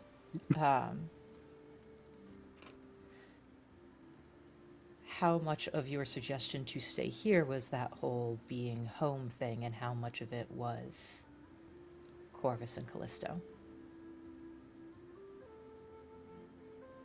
Wait, what was the question? How much of that idea?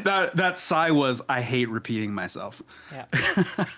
How much of that comment about staying here was that feeling of being home versus Corvus and Callisto? It is like, when people are hurt over and over and over and over and over again, and then they get so used to it, they just want to stay in that. That is what is comfortable. And so being outside of that is not comfortable. So sometimes I resort to the comfort of the chaos, and I should not.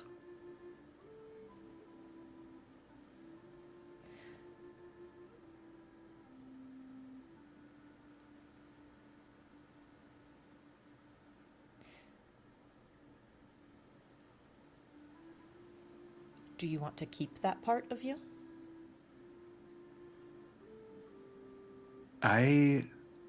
No. It has always been something that brings me back to a dark place, which is conveniently the exact same as what it is, a shadow of myself. So, if I am going to leave this place and move on with my life, I need to leave this behind also.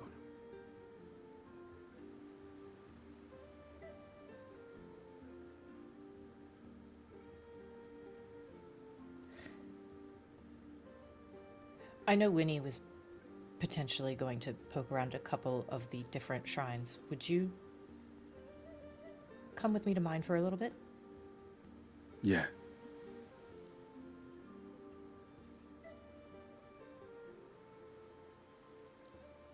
This isn't the first time today I've been asked to leave a private conversation, so I'm just gonna Winnie, you do not head need... over. It's okay. Nope, it's fine. I'll meet up with you guys later.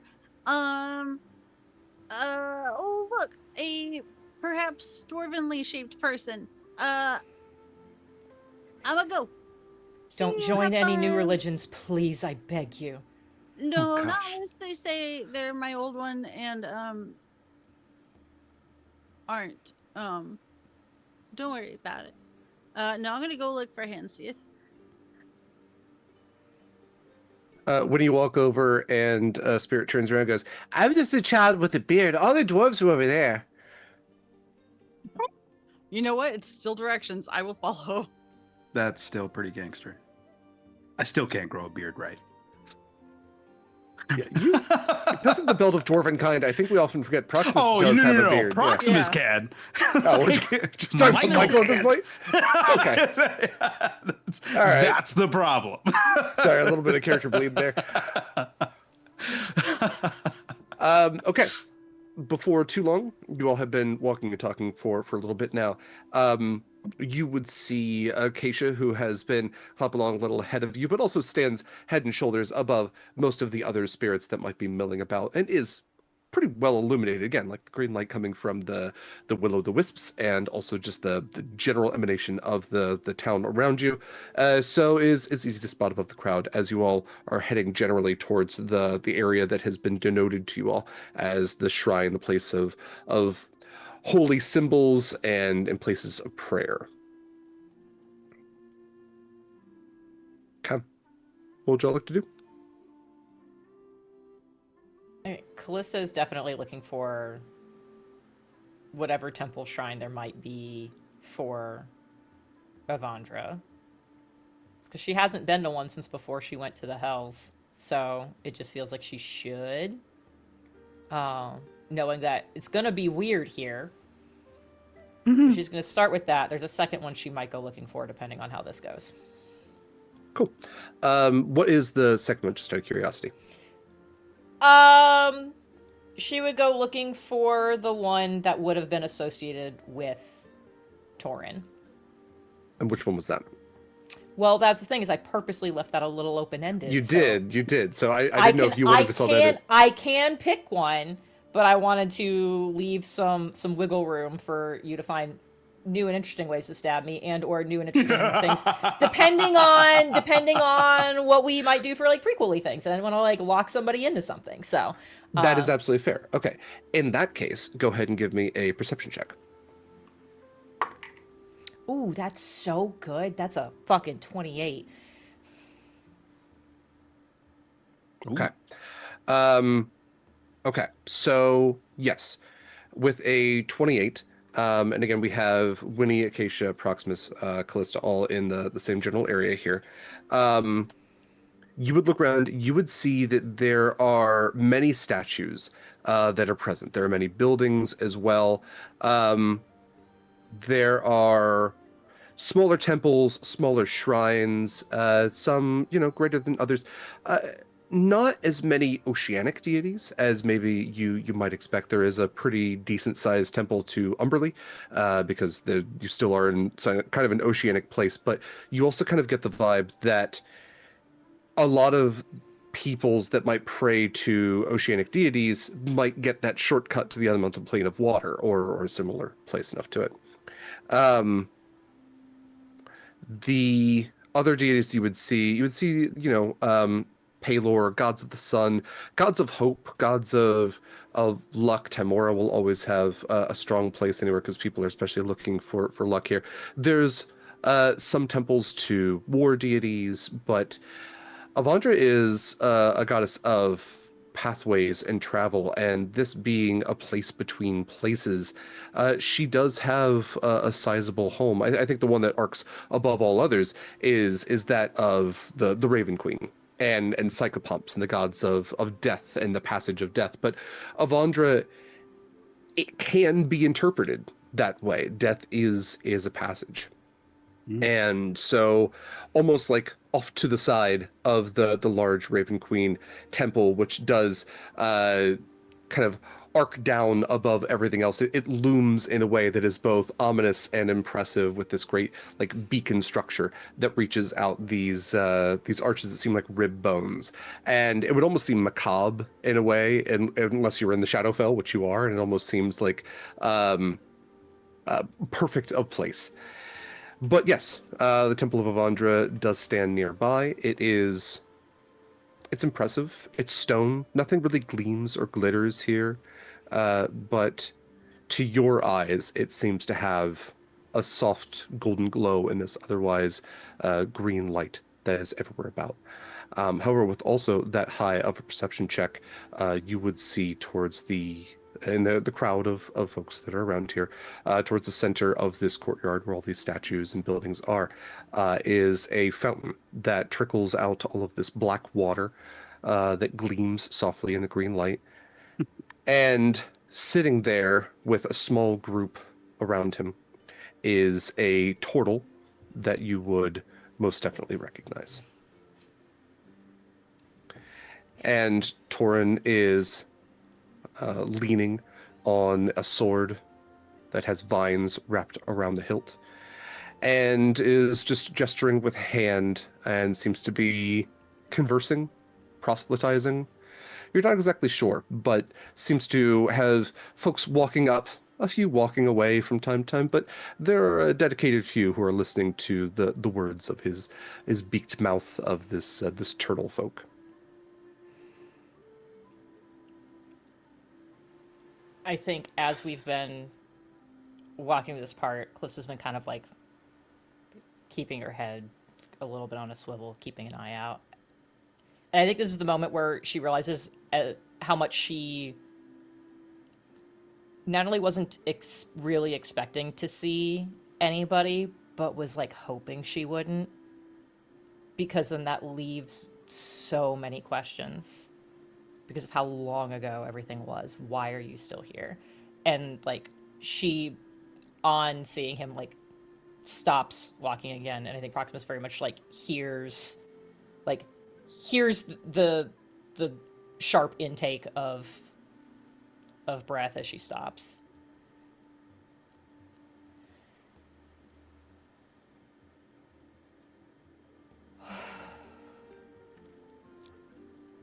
Everything okay? I'd like to introduce you to someone. He's immediately looking around. Yes. Yeah. Somebody that you know. Yeah. And she will slowly approach, keeping eyes on Torin, kind of knowing that he's kind of looking around and waiting for the moment where he clocks her.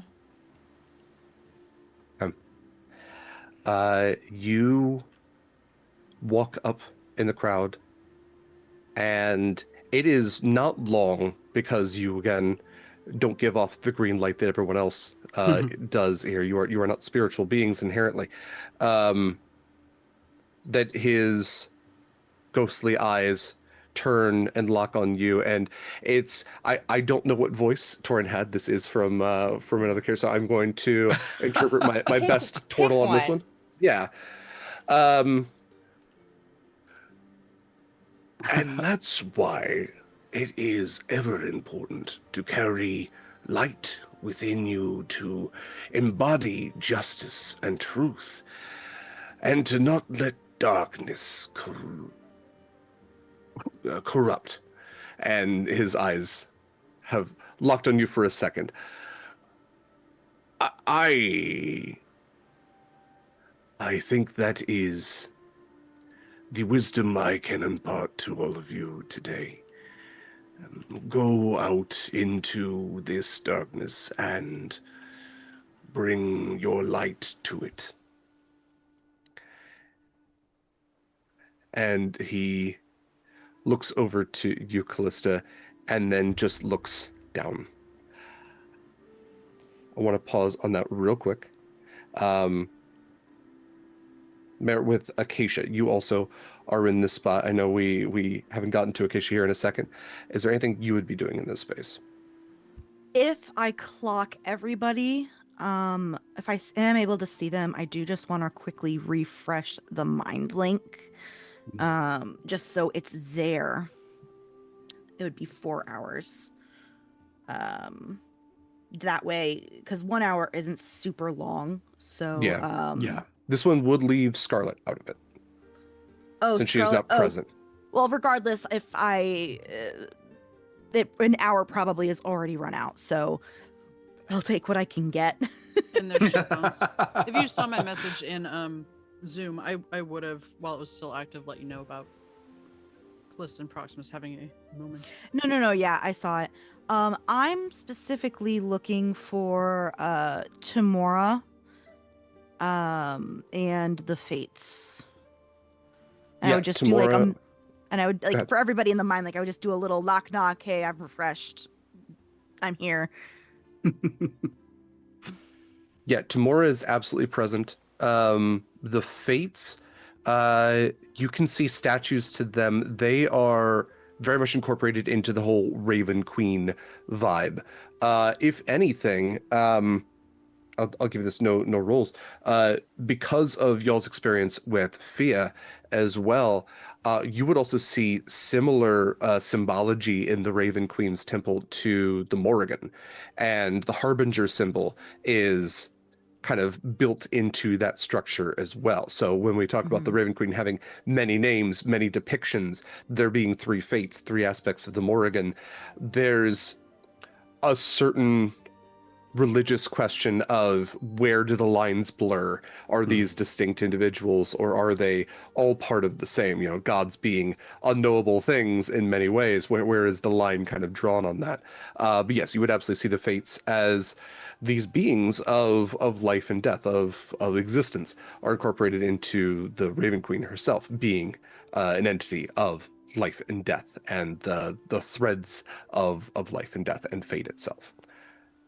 Yeah, so I'm going to quickly stop by Tamora first and do what I typically do by turning around and flipping a coin into the fountain with a brief, don't try not to rely on you, but if you could just shove some of that bad luck to the Imperials and other people for a little bit, it would be appreciated, because it has been a stream and like back to back to back to back bullshit, and I don't know if I should be talking to you or the Fates right now, because right now it is a big fucking mess. The coin goes plop, and in this this black water, it does gleam a little bit, just for a moment. You see this golden glow that kind of cuts through the darkness of the water. It's hard to have black water, right? This isn't ink.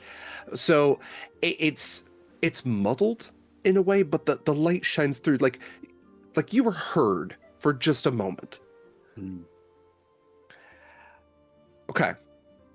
Wish cast, prayer hopefully heard. What would you like to do next?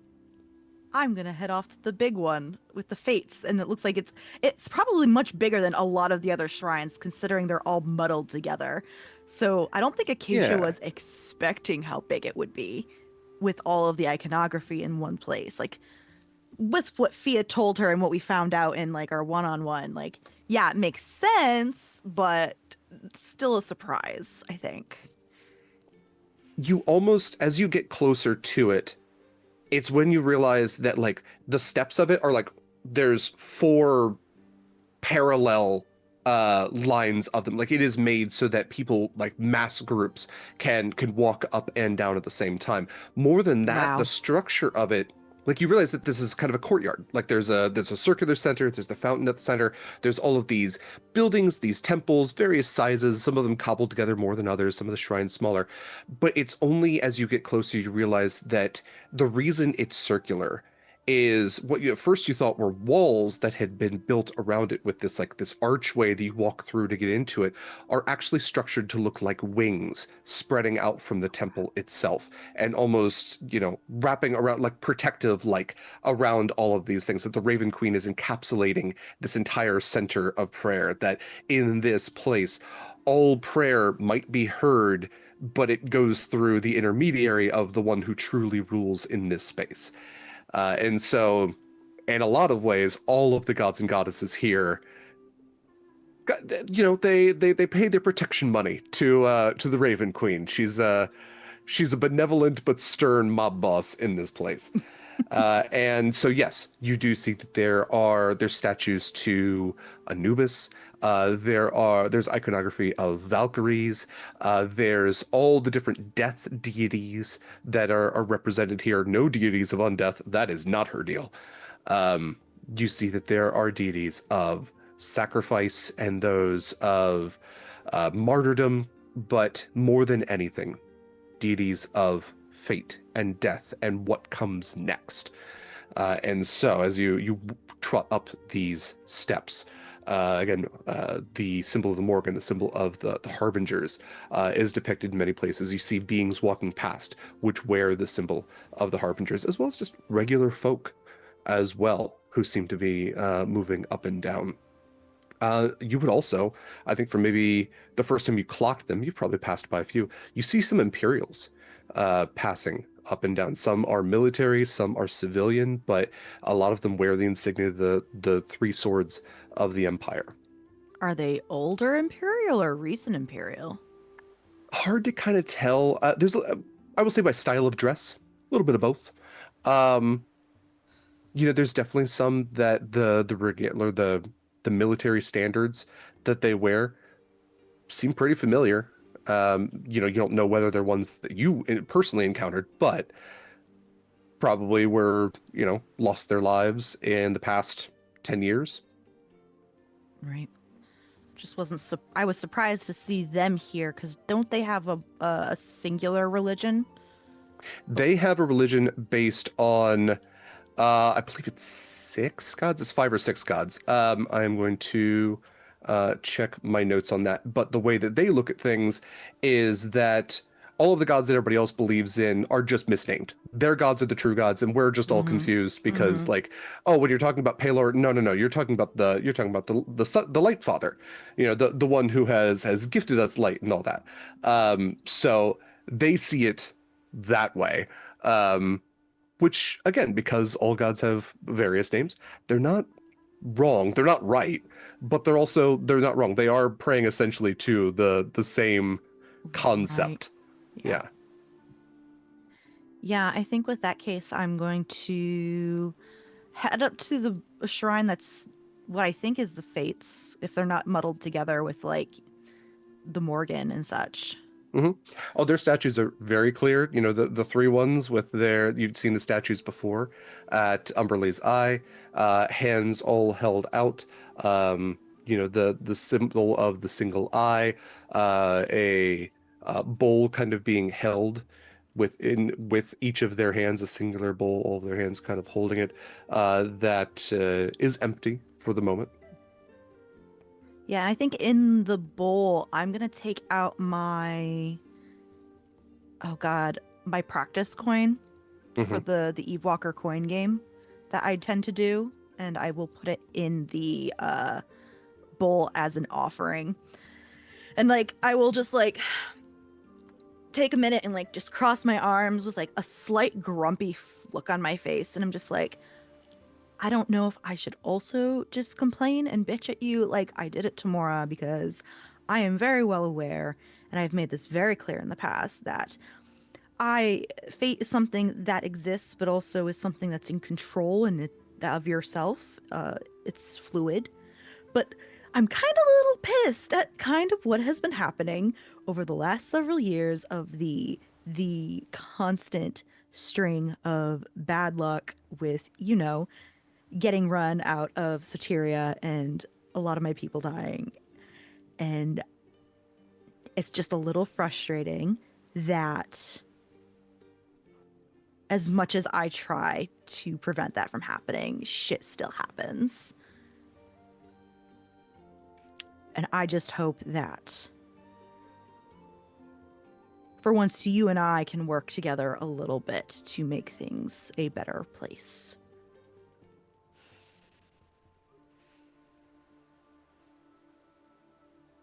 Go ahead and roll me a religion check. I will do that.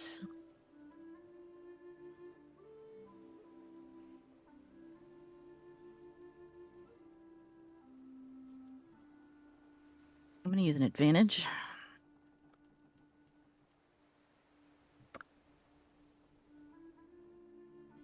Nope. Can I use my crit? If you want to. I would like to, please. Yeah. So I only have a +0 to my religion, so. It's one of those weird ones. Yeah. Okay. So with your crit and a +0, so that's 20. Let's see. I was double checking.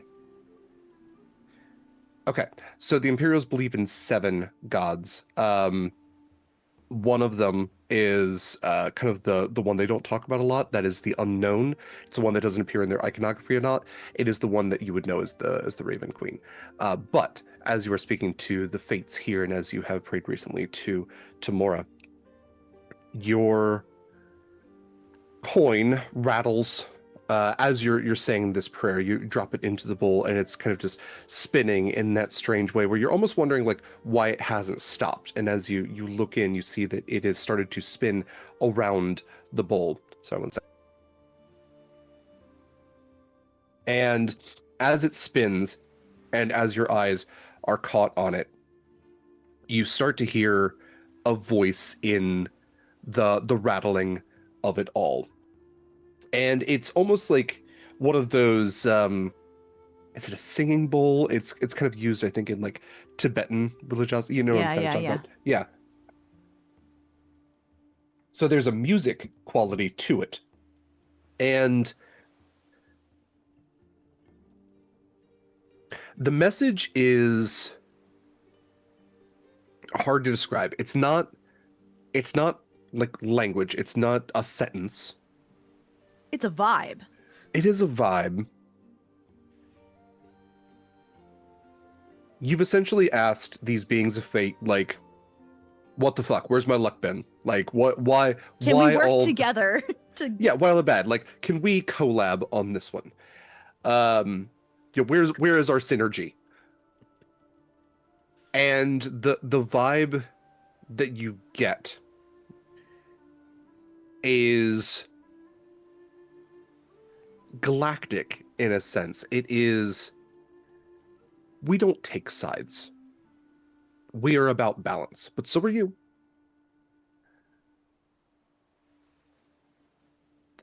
You're asking for what's already been granted. You can't have victory without defeat. You can't have success without failure. You can't have survival without death. You are looking to 3. You are looking to one who would oppose, one who would support, and then the mediator between. And you're asking for a decision when mediation has already been given.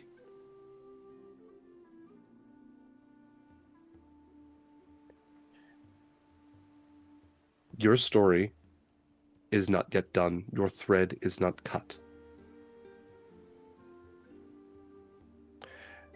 know that with every step back, there is a step forward, and yet the staircase will lead you to where you need to go. And it's almost like you're in a trance as this coin is rattling around the bowl. Like you might even be hypnotized at this point. Who knows how much time has passed? It might be moments. It might have been an hour.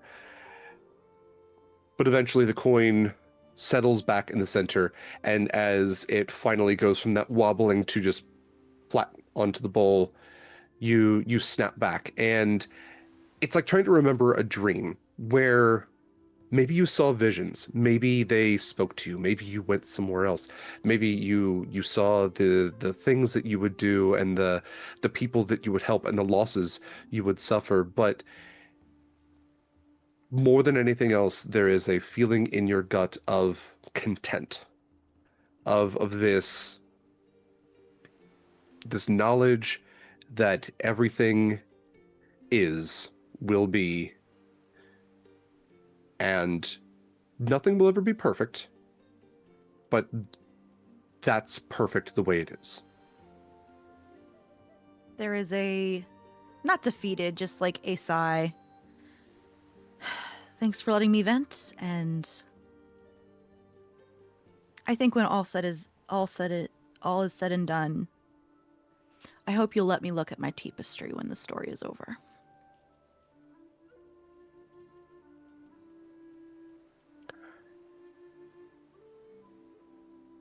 Yeah. You don't hear anything else from them. The coin sits solidly in the bowl.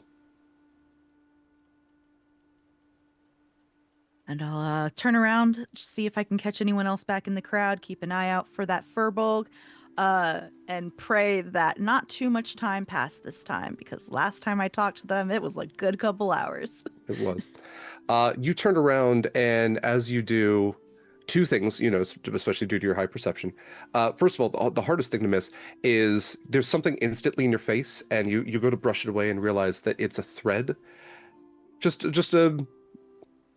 a thread of like cloth that seemingly came from nowhere. It's the same color of your clothing, but how it got in your face, in your hair, you're not exactly sure.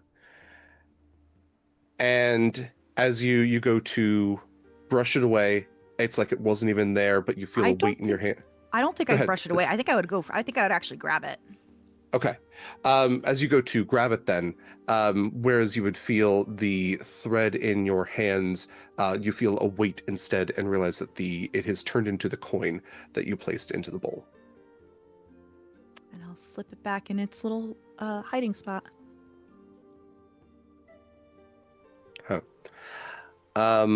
Looking out for the Furbolg then, and going back out into the courtyard. I want to wrap up at least with the conversation with Torin. So the crowd has dispersed around this turtle, this spectral moss covering his shell, and Kallista and Proximus, you are left standing there as he pushes against the ghostly blade that he holds and stands up from the fountain. He does a little flourish and sheathes it.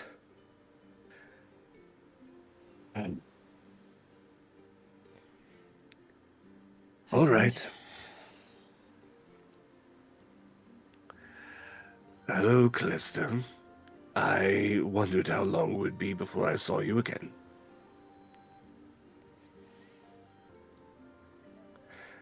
Although looking at you, it doesn't seem to be your time. Yeah, I think we're just visiting.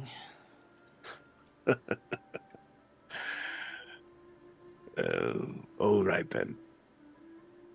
Well, aren't we all?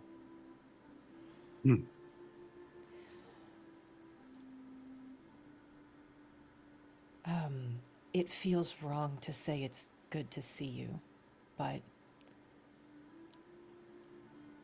You can say it anyway.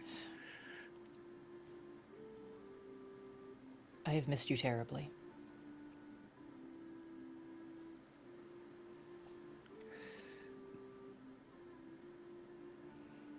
Well,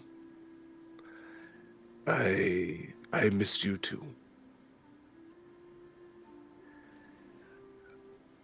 I have spent a long time thinking about what happened to you, to everyone.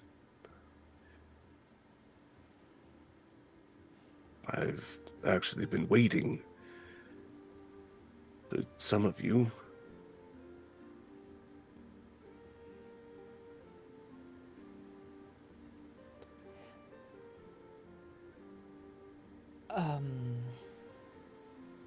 You were not the one I was particularly worried about, to be fair.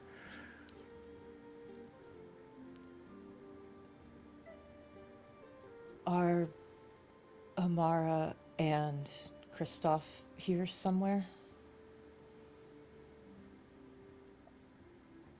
His face kind of drops a little bit.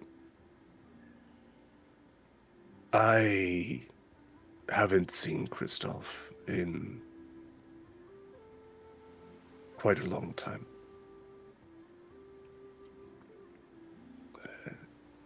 He came through briefly, but was insistent on boarding a ship for the doors.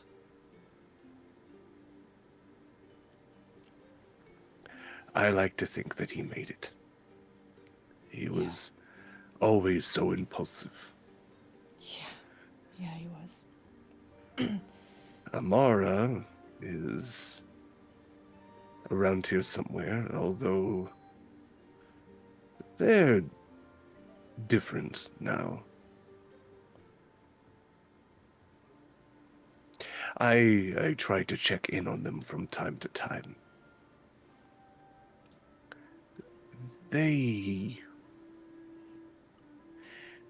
We all went through things to get here. Amara went through something else. It changed them. I don't know. Yeah. Why didn't you ask about Anders? Is he doing well? No. I am going to give you the short answer, and you're going to have many questions, and I only have some of the answers. All right. And Kallista will reach into her armor. Can I cast a Zone of Truth? Rude. Okay. I'm like standing behind her. Fuck. All right, Michael. We're in the shadow fell. I'm gonna be a little chaotic. Yeah. Okay. Yeah. Oh, No, you're- now is when you're going to be chaotic? Good. Hey! No, I'll put that in my diary. I I kid. Dear diary, I today, actually Michael. love the idea. You're next. All right, Michael. What is your save for that? Charisma 18. Okay. All right. Let's see. Who's charismatic here? Torin did not pass. God, what do I use for Anders stats? Jenn. I would say Anders did not pass. Yeah, I can't imagine he passed. Here's what I'm going to tell you. Kallista is furious, but does not resist it. Oh. She doesn't I'll know pay what for- the she doesn't I'll know pay what the for that fuck you're later. doing. Oh, 100%. Does not know what the intent is here and is so mad and is seething. But is not Torin even yeah. looks over to Proximus. That's a strong way to introduce yourself. Well, I was not introduced, but I think it would be helpful if everyone is truthful. I can leave. Don't worry. I'm gonna look at Torin. I cannot imagine a world in which you would not have been. Yeah. I can step I'm- away, but I do think that No, you're fine. Torin, this is Proximus. hello. Hello. Proximus, this is Torin, one of my closest friends and mentor, and quite literally the reason I am not a more permanent resident of the Shadowfell. And Proximus would stick his whole hand out, like Yeah, he takes it. for a handshake. Yep. Portal yep. claw. Yeah. And he grips it and he says, I appreciate your commitment to the truth. It is important to always do what is right and just, and telling the truth can only make things better. Exactly. And the offer still stands. I can leave so that you can have this conversation together. I know. Proximus, I need to know if you passed your check. Oh, I mean, yeah, let's check. Or if you are willingly failing it. I mean, I would willingly fail it, but 19 You just wanna see? plus 15. Okay, so Sure. Yeah. Okay. So mad. Here's my charisma check is a plus 15. That's fucking insane. Just so you know. Wild. Here's the things I'm also gonna give Proximus / Mikyl, with you being right up here. Two things that you would notice at this point. Assuming, I'm making a minor assumption here, Derek, that, I mean, Torin would be still pretty outfitted the way he was. Literally the last time we saw him. Great. Proximus would notice that he is wearing a cloak that is not just similar to the one that Kallista is wearing. Like, it is identical. Kallista has his cloak. The second thing you would probably notice, because I feel like this is something that you as a warrior and a fighter would pay attention to and have noticed, that sword he's been leaning on was the first spiritual weapon Kallista cast when we were in the Okay, house. so that I was actually I didn't want to break the scene, but I definitely wanted to clock this shadowy sword. Yep. Like when Derek said it, I was like, yo, Proximus would be interested in what his kit is. Yeah. And weaponry.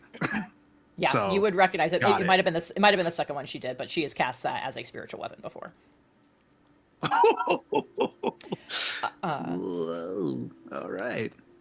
And I would say thing number 3 is, as he is asked about Anders, and she's like, okay, well, here we go. You have seen with the true sight and have picked it up with the whatever divine sense, like where you have seen like the weird red circle and picked that up from, that is where she reaches into her armor and pulls out just a little drawstring pouch and will hand, God, I don't know what's gonna fucking happen here. She will open the pouch and pull out a soul coin that I don't know if Proximus would recognize as the one that Winnie used to have. I don't know if he paid that much attention to the face on it. I don't think I got that close. But she will pull that out and hold it out to Torin. His turtle claw trembles a little bit as he reaches out, and he takes the coin and kind of grips it with 2 of his claws. And you see these spectral tears start to well up as he says, Oh, my friend. I am so sorry that I wasn't there to guide you better.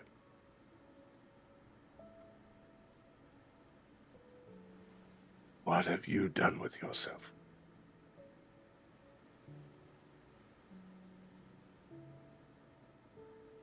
I'm glad you're still taking care of him. I don't know if he is, but Well, I'm doing my best. he clearly wasn't making the best decisions before either. Yeah. and he will gently hand it back to you. She'll take it, put it back in the pouch, just tuck it away. I don't know how he ended up like that, but he... And I'm gonna look at Proximus, be like, was probably one of the biggest indicators that I was supposed to be meeting this new group I have found myself recently traveling with.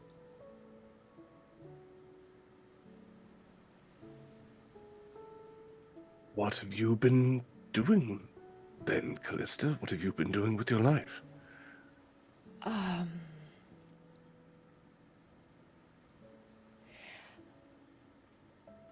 After we made it back to the shrine, Anders was upset. And he left pretty immediately. And I really didn't know what else to do with myself.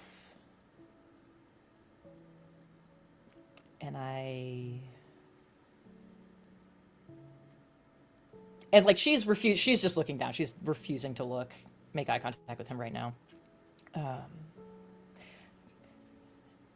After a couple of weeks, I just kind of kept hearing your voice.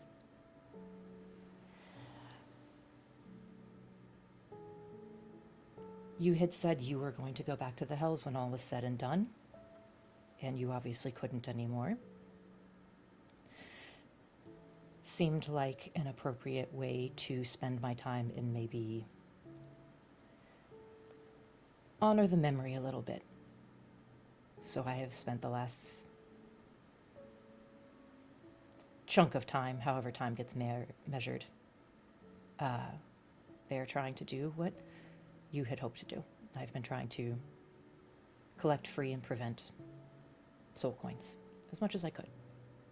I don't know if you would have particularly loved the way I went about it, but I like to think it came out net positive.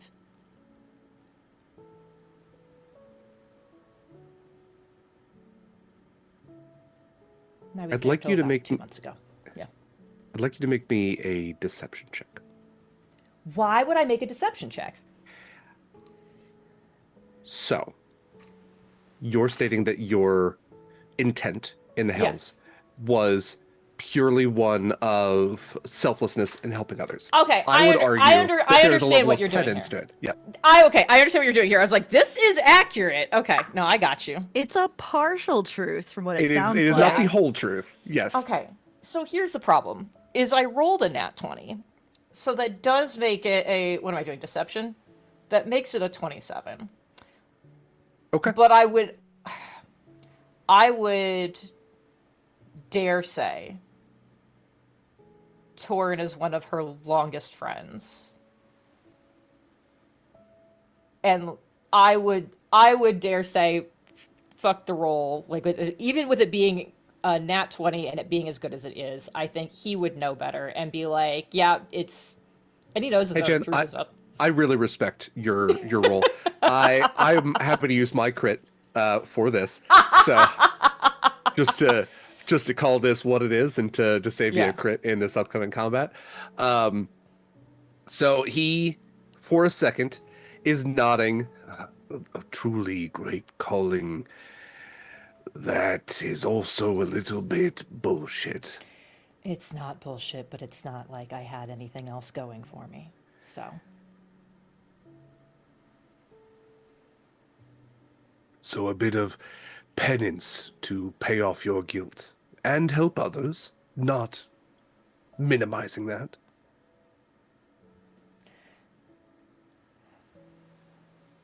I'm sure I would have already struggled with the idea of blaming myself for everything.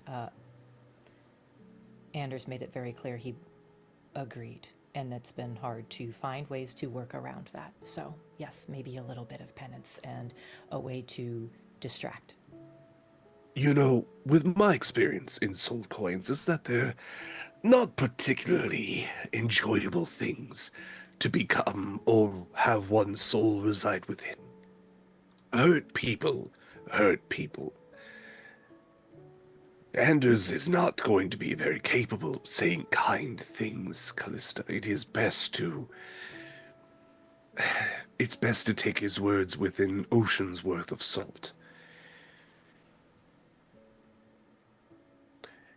If anything, as I understand it, there is a momentary reprieve in the pain of existence when you can extend that pain outwards. It is a survival tactic. It is one he used in life, and now it serves him even better. You carry a heavy burden of a friend who made terrible decisions.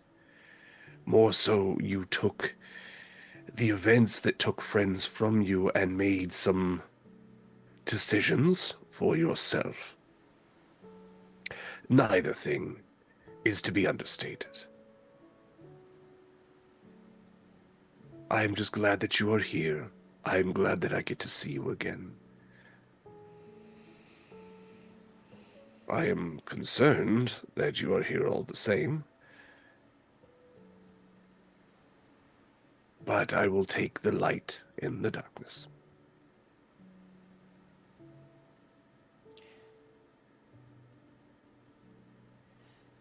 Why are you still here?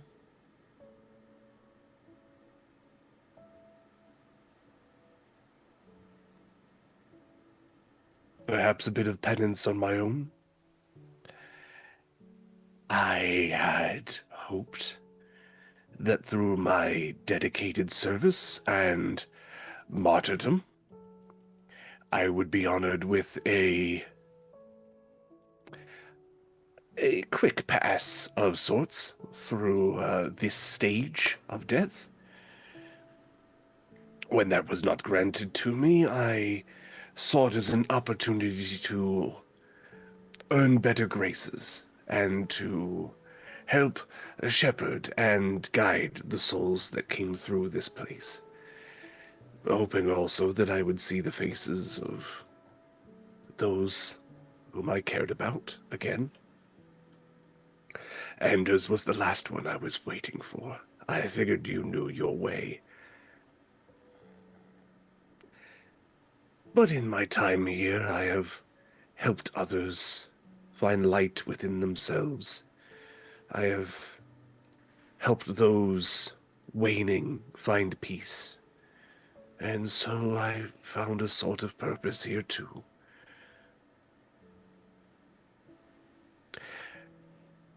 Since we are in a zone of truth, I will admit that there is a fear in me as well. I was not granted a door when I died. Should I reach the Hall of Doors and none would open for me,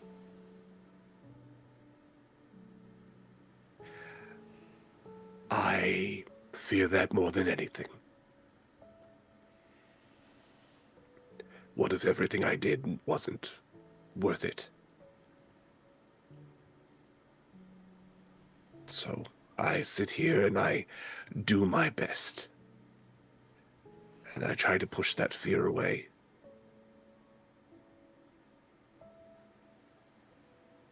So.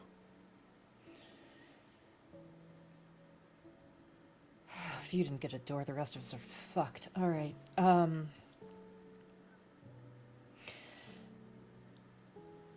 Well, the gods only give us that which we can manage. And perhaps this is where I was meant to be. Perhaps my work was not done.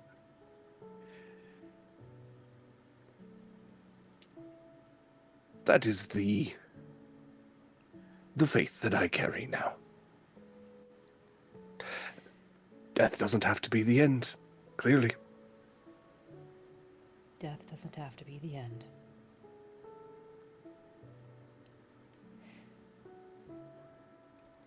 I am working on this.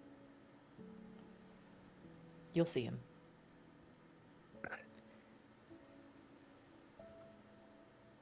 At this point, I trust he is in good hands. Had I known that you were caring so closely for him, I might have moved on sooner.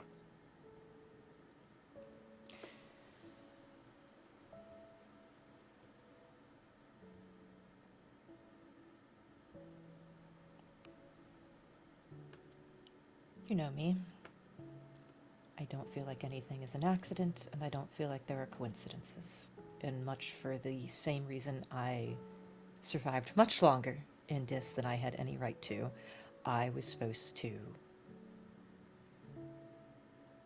meet this group, and I meant to be here, and hopefully meant for other things beyond this.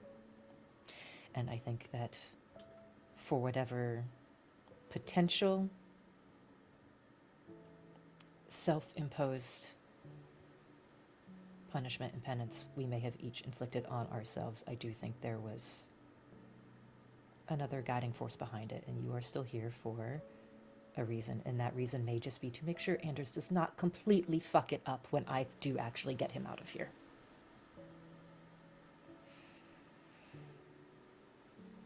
I appreciate your stalwart faith as always, Kallista. And I know that she does too. And he gestures over to the Temple of Abandra. We did not have a chance to say goodbye. So, let me say now. And he puts a turtly hand on your arm. It was my greatest honor to fight and die alongside you. You were one of my greatest friends. I will always love and care for you. Farewell, Kallista. I hope adventures take you to where you are needed. And I hope that life gives you the joy that you deserve, and that you have given so many others. Don't be so hard on yourself. Life will do that plenty enough for you. I am sure that if there is justice, we will see each other again. And until then, fair winds and following seas.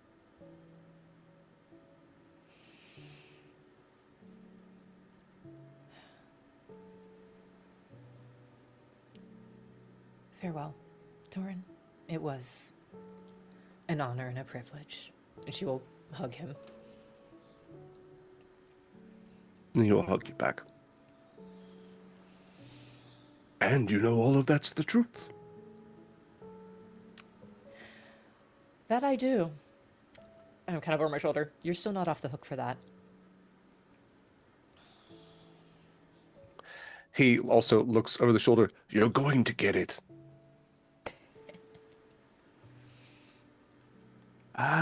You are so right. So what is he, like a boyfriend or something? Hey, Zone of truth.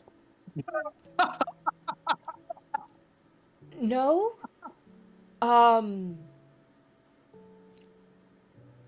Derek. I think all Kallista manages to get out is no, and then the zone of truth is just making any other follow-up to that impossible. I would 100%. As he asked that, I would drop Zone of Truth. Like, Okay. boop. The light fades. Okay, great. What is he? Whoop. We're done with that. He's a great training partner. I needed to learn how to fight underwater better, it seems. So, as great as Kristoff was at his training, we were still a little bit limited on skill sets there. So, just expanding that.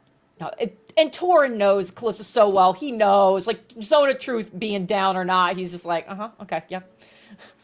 Again, a wet training partner. Yeah, no, like we, all of we get all it. of this is true, but then he's like, yeah. Yeah, no, him. He's my wet training partner. Yeah, Oh, no, that's what the yeah. kids are calling it. Yeah. Yeah, It's the they're never gonna know. yeah, name. yeah, They're 100%. They're never gonna know. They're never Yeah. gonna know. How are they gonna know? Just All right.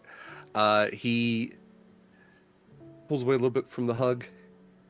If you're looking for Amara, they are furthest from the shore, on the edge of what is safe, but they've told me that's where they feel safest. Keep heading that way and you'll find them. They'll find you.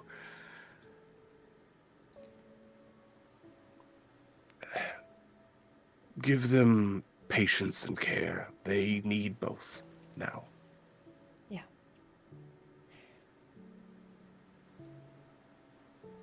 Thank you for everything. Thank you for everything.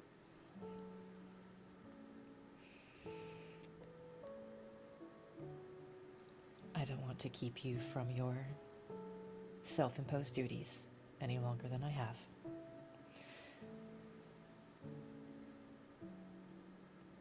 I'll see you when I see you.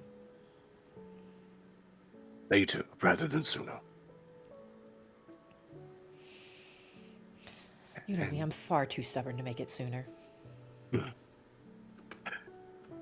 Just laughs a little bit and turns and goes turtling off. I think that's where we will end tonight. Thank you so much for joining us for another session of Horizons Call. We have 2 more episodes before our season finale. So thank you so much for joining us for this one. We hope to see you next time. I want to have these lovely people say more about themselves and where you can find more of them. And then we'll do some channel stuff and we'll wrap up for the night. Before all of that, I do want to say that this game is in support of Feeding America. You can donate to that important cause at any time through our Tiltify link and spice up our game with incentives. If you happen to do it after a game or in between games, it just gets paid forward to whatever the next game is. So there's advantages, crits, there's black spots, which are complications, there's boons now, you can name a ship if you're feeling so spicy enough to do so. All of these things and more are available through the Tiltify link that you can find in chat as well as in all of our socials. Like I said, I'm going to say more about the channel here in a little bit, but before that, Mare, where can we find more of your lovely self? Hey, I'm Mary. You can find me on all applicable social media at Archmage of Dice. Right now, I am a Sorting Clean exclusive, playing here as Horizon Call for at least 2 more sessions of Seasons 5 before we take a quick break and then go to Season 6 back in 2026.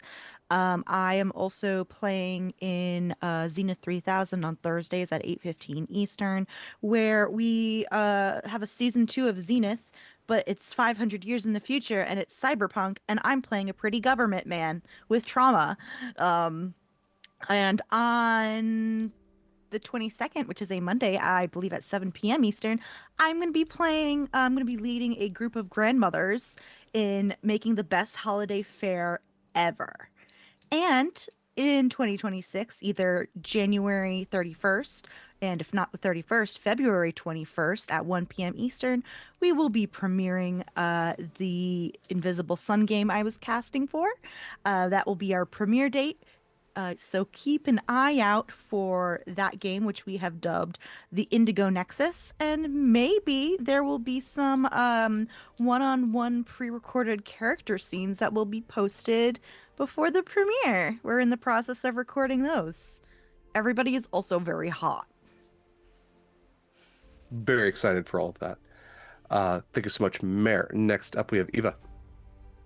Hi, I'm Eva. You can find me online, but I don't say a lot, so why bother? More importantly, you can find me here on the channel Saturdays for Horizons Call, where I play Weenie.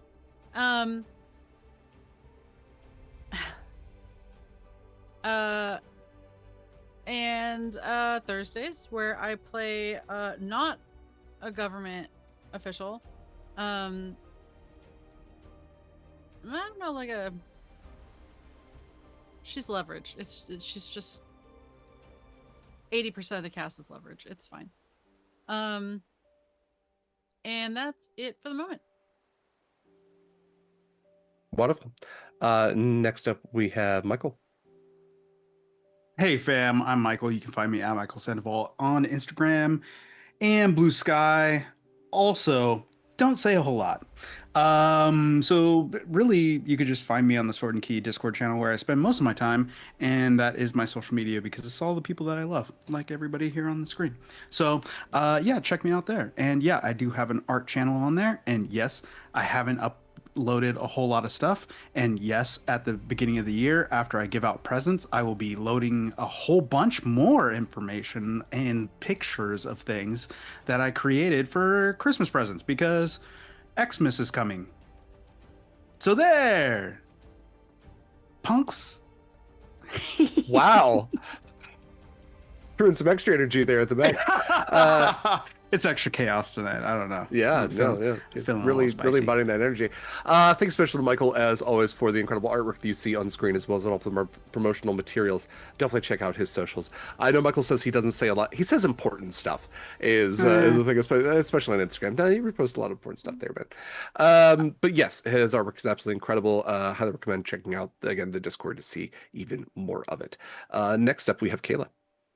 Hi, hello, my name is Kaila. I have been your Siren Storm Sorcerer Scarlett Shores tonight, and I am a Sword and Key exclusive, and I get to play in an extra fun game with Derek closer to Christmas. We'll be playing under the floorboards. We did our character designs today, and I'm very excited.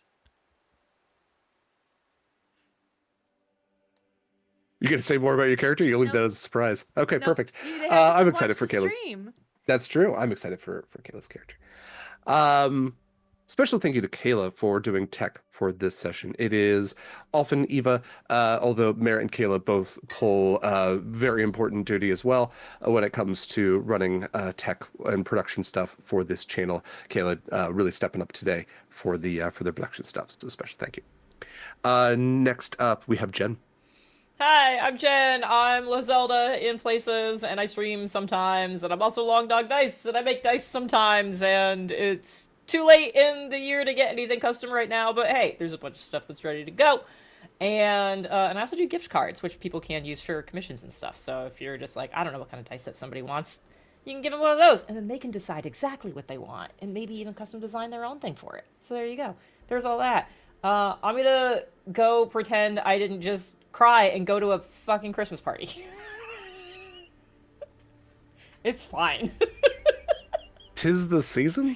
Yeah, sure. We're all crying and going to Christmas parties. It's just You're what just we're doing. speed running the party. Yeah, there Yeah. we go. I skipped to the end. We're good. I can just go to bed now. Thank you to all these wonderful people. Thank you to you in the audience for watching, for donating, for helping us hit our first goal for Feeding America. We've got another one set up, so we're actually already pretty close to that one too. So again, donations are always appreciated. They can happen at any time. Just get paid forward to whatever the next game is. I am Derek Sword. I use he, him pronouns. I have been your GM, your GC, your game master, and guiding compass as we navigate the treacherous seas of Damaris and beyond. If you are looking for all of Sword and Key stuff, because I am the sword half of Sword and Key, you can find all of Sword and Key stuff at beacons.ai/Sword and Key, all one word. Right up at the top is our socials. We have Instagram and BlueSky, as well as Discord links if you want to hang out in one cool place, talk about cool games like this one with cool folks like these people, and even more stuff. We've got movie nights on there. We've got plenty of chats to hang out in. Lots of really cool stuff. I'll talk about the movie nights here in just a minute. As you scroll down more on Beacons, however, you can find links to some of our charitable organizations like Feeding America, as well as the other charitable organizations we are in support of at any given time, as well as our monthly December campaign for Project Hopemas through Project Hope. Yeah, it's pretty great. You should check it out. We have games all throughout the month, some of which have already been mentioned. I'll talk about a few more here in a minute as well. But all of your donations, regardless of what you support, go towards important causes. We really try to vet the philanthropies that we support. So if you got a couple extra bucks, 'tis the season. It's the season of giving. Please consider it. You can always give incentives to any of the games too, so you get a little back as well. A little bit of the extra viewing fun. As you scroll down more on Beacons, you can see some of our discount codes for some of our affiliates, like Jenn, who makes the incredible Long Dog Dice. You can use code Sword and Key with Long Dog Dice. I don't think that discount code works for gift cards, but if you are going to be making other purchases, or you can send the person you're giving the gift card to the discount code and allow them to use that when they make their purchase. Incredible dice sets are available through Long Dog Dice. You really can't go wrong, and there are the custom ones as well. So while you won't get dice in time for the holidays, other holidays are coming up. There's birthdays. There's all sorts of occasions to give dice to friends, family, and yourself. You can also use code Sword and Key at Eldritch Foundry if you are getting custom minis for your tabletop adventures, or if you do 3D printing, you can use our affiliate link for a 3-month subscription of unlimited STL files for only $19.99. We also have an affiliate link with Hit Point Press. They have digital stuff if you're looking to get stuff quick for the holidays, or if you're looking to get physical stuff, you can maybe get it in time at this point. I don't know. But we have an affiliate link if you're going to be purchasing anything from them. They make a ton of stuff. You know who they are. They make Humblewood and the animated spell cards and tons of modules and music and miniature stuff and STL files. There's tons and tons of stuff through Hit Point Press. They've really expanded the past few years. As you scroll down a little bit more on Beacons, you can see links to the podcast Monster Crush. It is a podcast I do with my friend LD. We talk about cryptids, creatures, miscellaneous monsters from myth and how smoochable they are. It is a bi-weekly, bisexual, panteratophilic podcast of monster love and appreciation. So if you love monsters or love monsters, you should check it out wherever podcasts are found. We are doing our holiday episodes. We did just have an episode come out last weekend, which was our Naughty or Nice Part 1. We have another Naughty or Nice episode coming out next weekend. So check that out. And I think that's most of the main stuff. Let's take a look at the calendar real quick. So today's the 13th. Tomorrow at 2 p.m. Pacific time is Nightmares on the Frontier. That is our Wild West fantasy eldritch horror game being run by the wonderful Valdrianth. That one is in support of World Central Kitchen. After that, on Monday at 11 a.m. Pacific time is the penultimate episode of Summer in Carcosa. That's a Monster Hearts 2 game run by the incredible Angela. Great cast for that, so you can catch up before the finale hits the week after. And then Tuesday at 7 p.m. Pacific time, we're back with Gate Nights, where Shadow LD and I play Baldur's Gate 3.